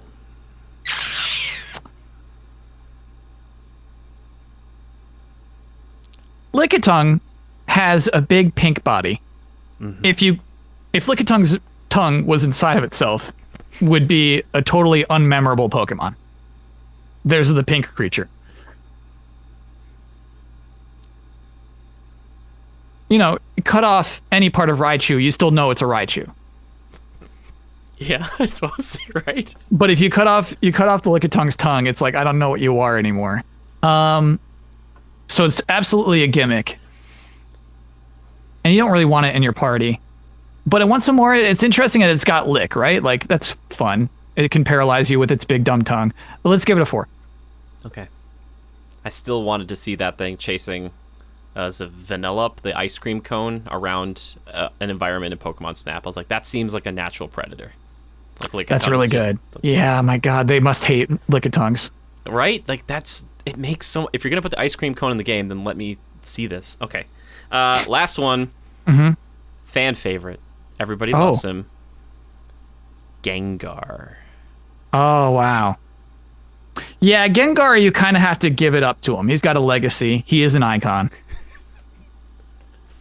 I always saw him as kind of a downgrade over Haunter. Ghastly, Haunter. Okay, I'm excited to see what comes next. And then it's Gengar. However, Gengar isn't necessarily worse than that. He's just a curveball. You didn't see Gengar coming. Sure. He does seem truly evil. He seems to take pleasure in hurting others, and I really like that aspect of him. He seems gleeful, and yeah, he's an 8. He belongs in Giovanni's gym. Okay. Great. Oh, did we give Lickitung a... Did you say he was he 5? Lickitung was a 4. Lickitung was a 4. Sorry, it's 4. Thank you. Okay. Yep. So, and he's an 8. Gengar's an 8. Yeah. Wow. Okay. Well, there you go. That was an interesting quiz. That was an interesting game. I hope you enjoyed it, and I hope the listeners enjoyed it too, because I was like, hey, I'm going to bring somebody on the show who might know something about this or have some feelings and thoughts. And the best part is it's completely subjective, except for the fact that we've objectively defined them. Yeah, they're locked in those gyms now. Yeah, exactly. Can't get them out. Yeah, they have to. Man, Giovanni would have been so sick if like a Gengar came out of the ground next to him, and he's like, "You'll never stop me," and then I'm like, "You're like, oh my gosh!" Like, yeah, that yeah. Giovanni, what a poor guy is that like. Because, well, I guess he's got ground types too, but like just because of the way that the actual like meta of the game worked out, he's not a strong gym leader. No, not especially. You want him to be. It's just, man, Sabrina, man. I don't know. Was she hard for you? I just remember going in there with Charizard and I'm like, please just flamethrower everything before it gets a chance. I'm like, it was my first real RPG, so I messed up in Pokemon a lot. Okay, sure. I'd actually have to like go to kids to get advice on what to do next because I would get lost. Dude, that's like the old-fashioned before the net and stuff. You talk about it, you try to learn things, and they're like, dude, if you move this truck over by Bill's, there's like Mew. Mew is over by that truck. And you're like, what? Yeah. Man, are you going to do like a Nuzlocke? Have you ever done like a Nuzlocke where you can't... Never. I don't know if I'd have the heart. I don't think I If you don't know, Nuzlocke is like you have to release a Pokemon if it dies in the game. You have to like RP that the character died. I do not think I could do that. I don't think so either. It would just be, especially at the end, just to be going up against like the Elite Four and it'd be like, oh my god. Yeah. I'd be like, nope, I'm not doing this. No, my Pokemon are not dying. No. Nope, no thank you. Well, Kyle, that was so much fun. I appreciate you taking the time to hang out with me here today to talk about all of this stuff. For those who are listening, if you ever have an idea for a show or topic or anything else like that, or if you'd like to see Kyle back on anytime, just tweet the hashtag Critical Podcast at us on Twitter, which is @GoCritical, or you can find me personally. I'm at JimmyGood013. However, Kyle, I know you're not on Twitter too much, but if they did want to follow you on there or any social media platform, where can they find you? That would be at Kyle Bosman. And if you want to see the new show, type delayed input into YouTube. I'm not like, I realize you could say like youtube.com/Kyle Bosman. I feel like someone is much more likely just to search for the name of the show, you know? Yes. Delayed input is the name of the show. Yes, please look up delayed input. That gets my stamp of approval if that means anything to you. I'll also link it down below if you're watching this as a video on YouTube, but if you're just listening to it, that is where you should go. I don't know, man. I think the name is perfect, and I'm like very envious. I have always wanted to make a show of your caliber, like with the stuff you've done in the past or like this now, and I'm just like, I don't have hot takes enough. But I do my own. We do our own things, right? You know. But please, everybody, go check it out. You're doing. It's like once a week, but then you have breaks in between, which that's a smart thing, I think. But we just started a new season, so I'm going to 8 straight here. Dude, I love it. It's so great. And it can be anything. It can be like, it's mostly gaming for the most part, right? But once in a while, you'll deviate a little bit with talking about like Mortal Kombat, kind of, sort of, which was movie video game thing though. Did an episode last season about how to get arms like Cloud Strife has in Final Fantasy VII Remake, stuff like that. That has stuck with me, man. Like, I thought about that one like a few times. I'm just like watching this thing. I'm like, yeah, if you just stick with it, you know, eventually you do. How are your Cloud arms coming along? They suck. So what? I'm like 4 or 5 weeks in. I'm not jacked up yet. Sean, we gotta blame him. I'm just kidding. But to be honest with you, you can feel like a little puff of pecs. Yeah. I could feel like, whoa, there's a little extra pec there than there was a few weeks ago. Yeah. So you feel like it's not Pikachu to Raichu, but it's like, okay, there's something happening here. Sure. It's starting to happen. Attaboy. It's great. Yeah. Well, it's like Pikachu throughout the years. You go watch that original Pikachu. True. chunk, Yeah. and then Pikachu Yeah. got like kind of jacked and is still not evolved. It's okay. Yeah, I'm like season 2 Pikachu right now. You still love ketchup. You're just like holding on Love to it. You're ketchup, like, dude, yeah. Like I'll never give it up. That used to be a big thing with Pikachu. That I don't think that's a thing anymore. They dropped it. I Yeah. I miss it because it used to be pretty funny. But anyway, yes, if you want to support us this week, please just consider going over, checking out Delayed Input, subscribing to Kyle's channel, and donating to his Patreon. I know I talk about mine here all the time, but seriously, go check his stuff out and go support him, and go, or just tell people about his work, because that's a really big thing. Word of mouth is still the best, I think. Like if you refer someone, like if someone you know and trust refers something to you, that means more meaningful to me than most anything else, like a tweet or anything like that. So If anything, I'm distrustful of YouTube recommendations at this point. If YouTube wants me to watch something, I think something is up. yeah, exactly. You're like, yeah, and I fell down that rabbit hole today a little bit, and I was like, why is YouTube like giving me like life advice here? Like I'm like watching these things. I was like, wait a sec. I was like, okay, YouTube. They're like, yeah, we know about you, man. It's like, oh, hey. But yeah, so yes, just please recommend it around and go check it out. And if you did listen to this and you go check out an episode, be like, yeah, I saw you on Jimmy's show. It's pretty great. Kyle, anything else you want to say before we sign off here today? No, I'm good. All right, good deal. Well, thank you so much again for being on the show. Thanks for having me. Real pleasure. I'm excited to talk about the next Marvel film in a couple of years. I think they'll probably just do it. I hope once in they a do while. one. I hope they make another one. I think they have momentum with this. Yeah. I'm excited to see what they do. It was a cliffhanger this time. I can't wait. I just can't wait. All right, until next time, everybody, just remember to adapt and overcome.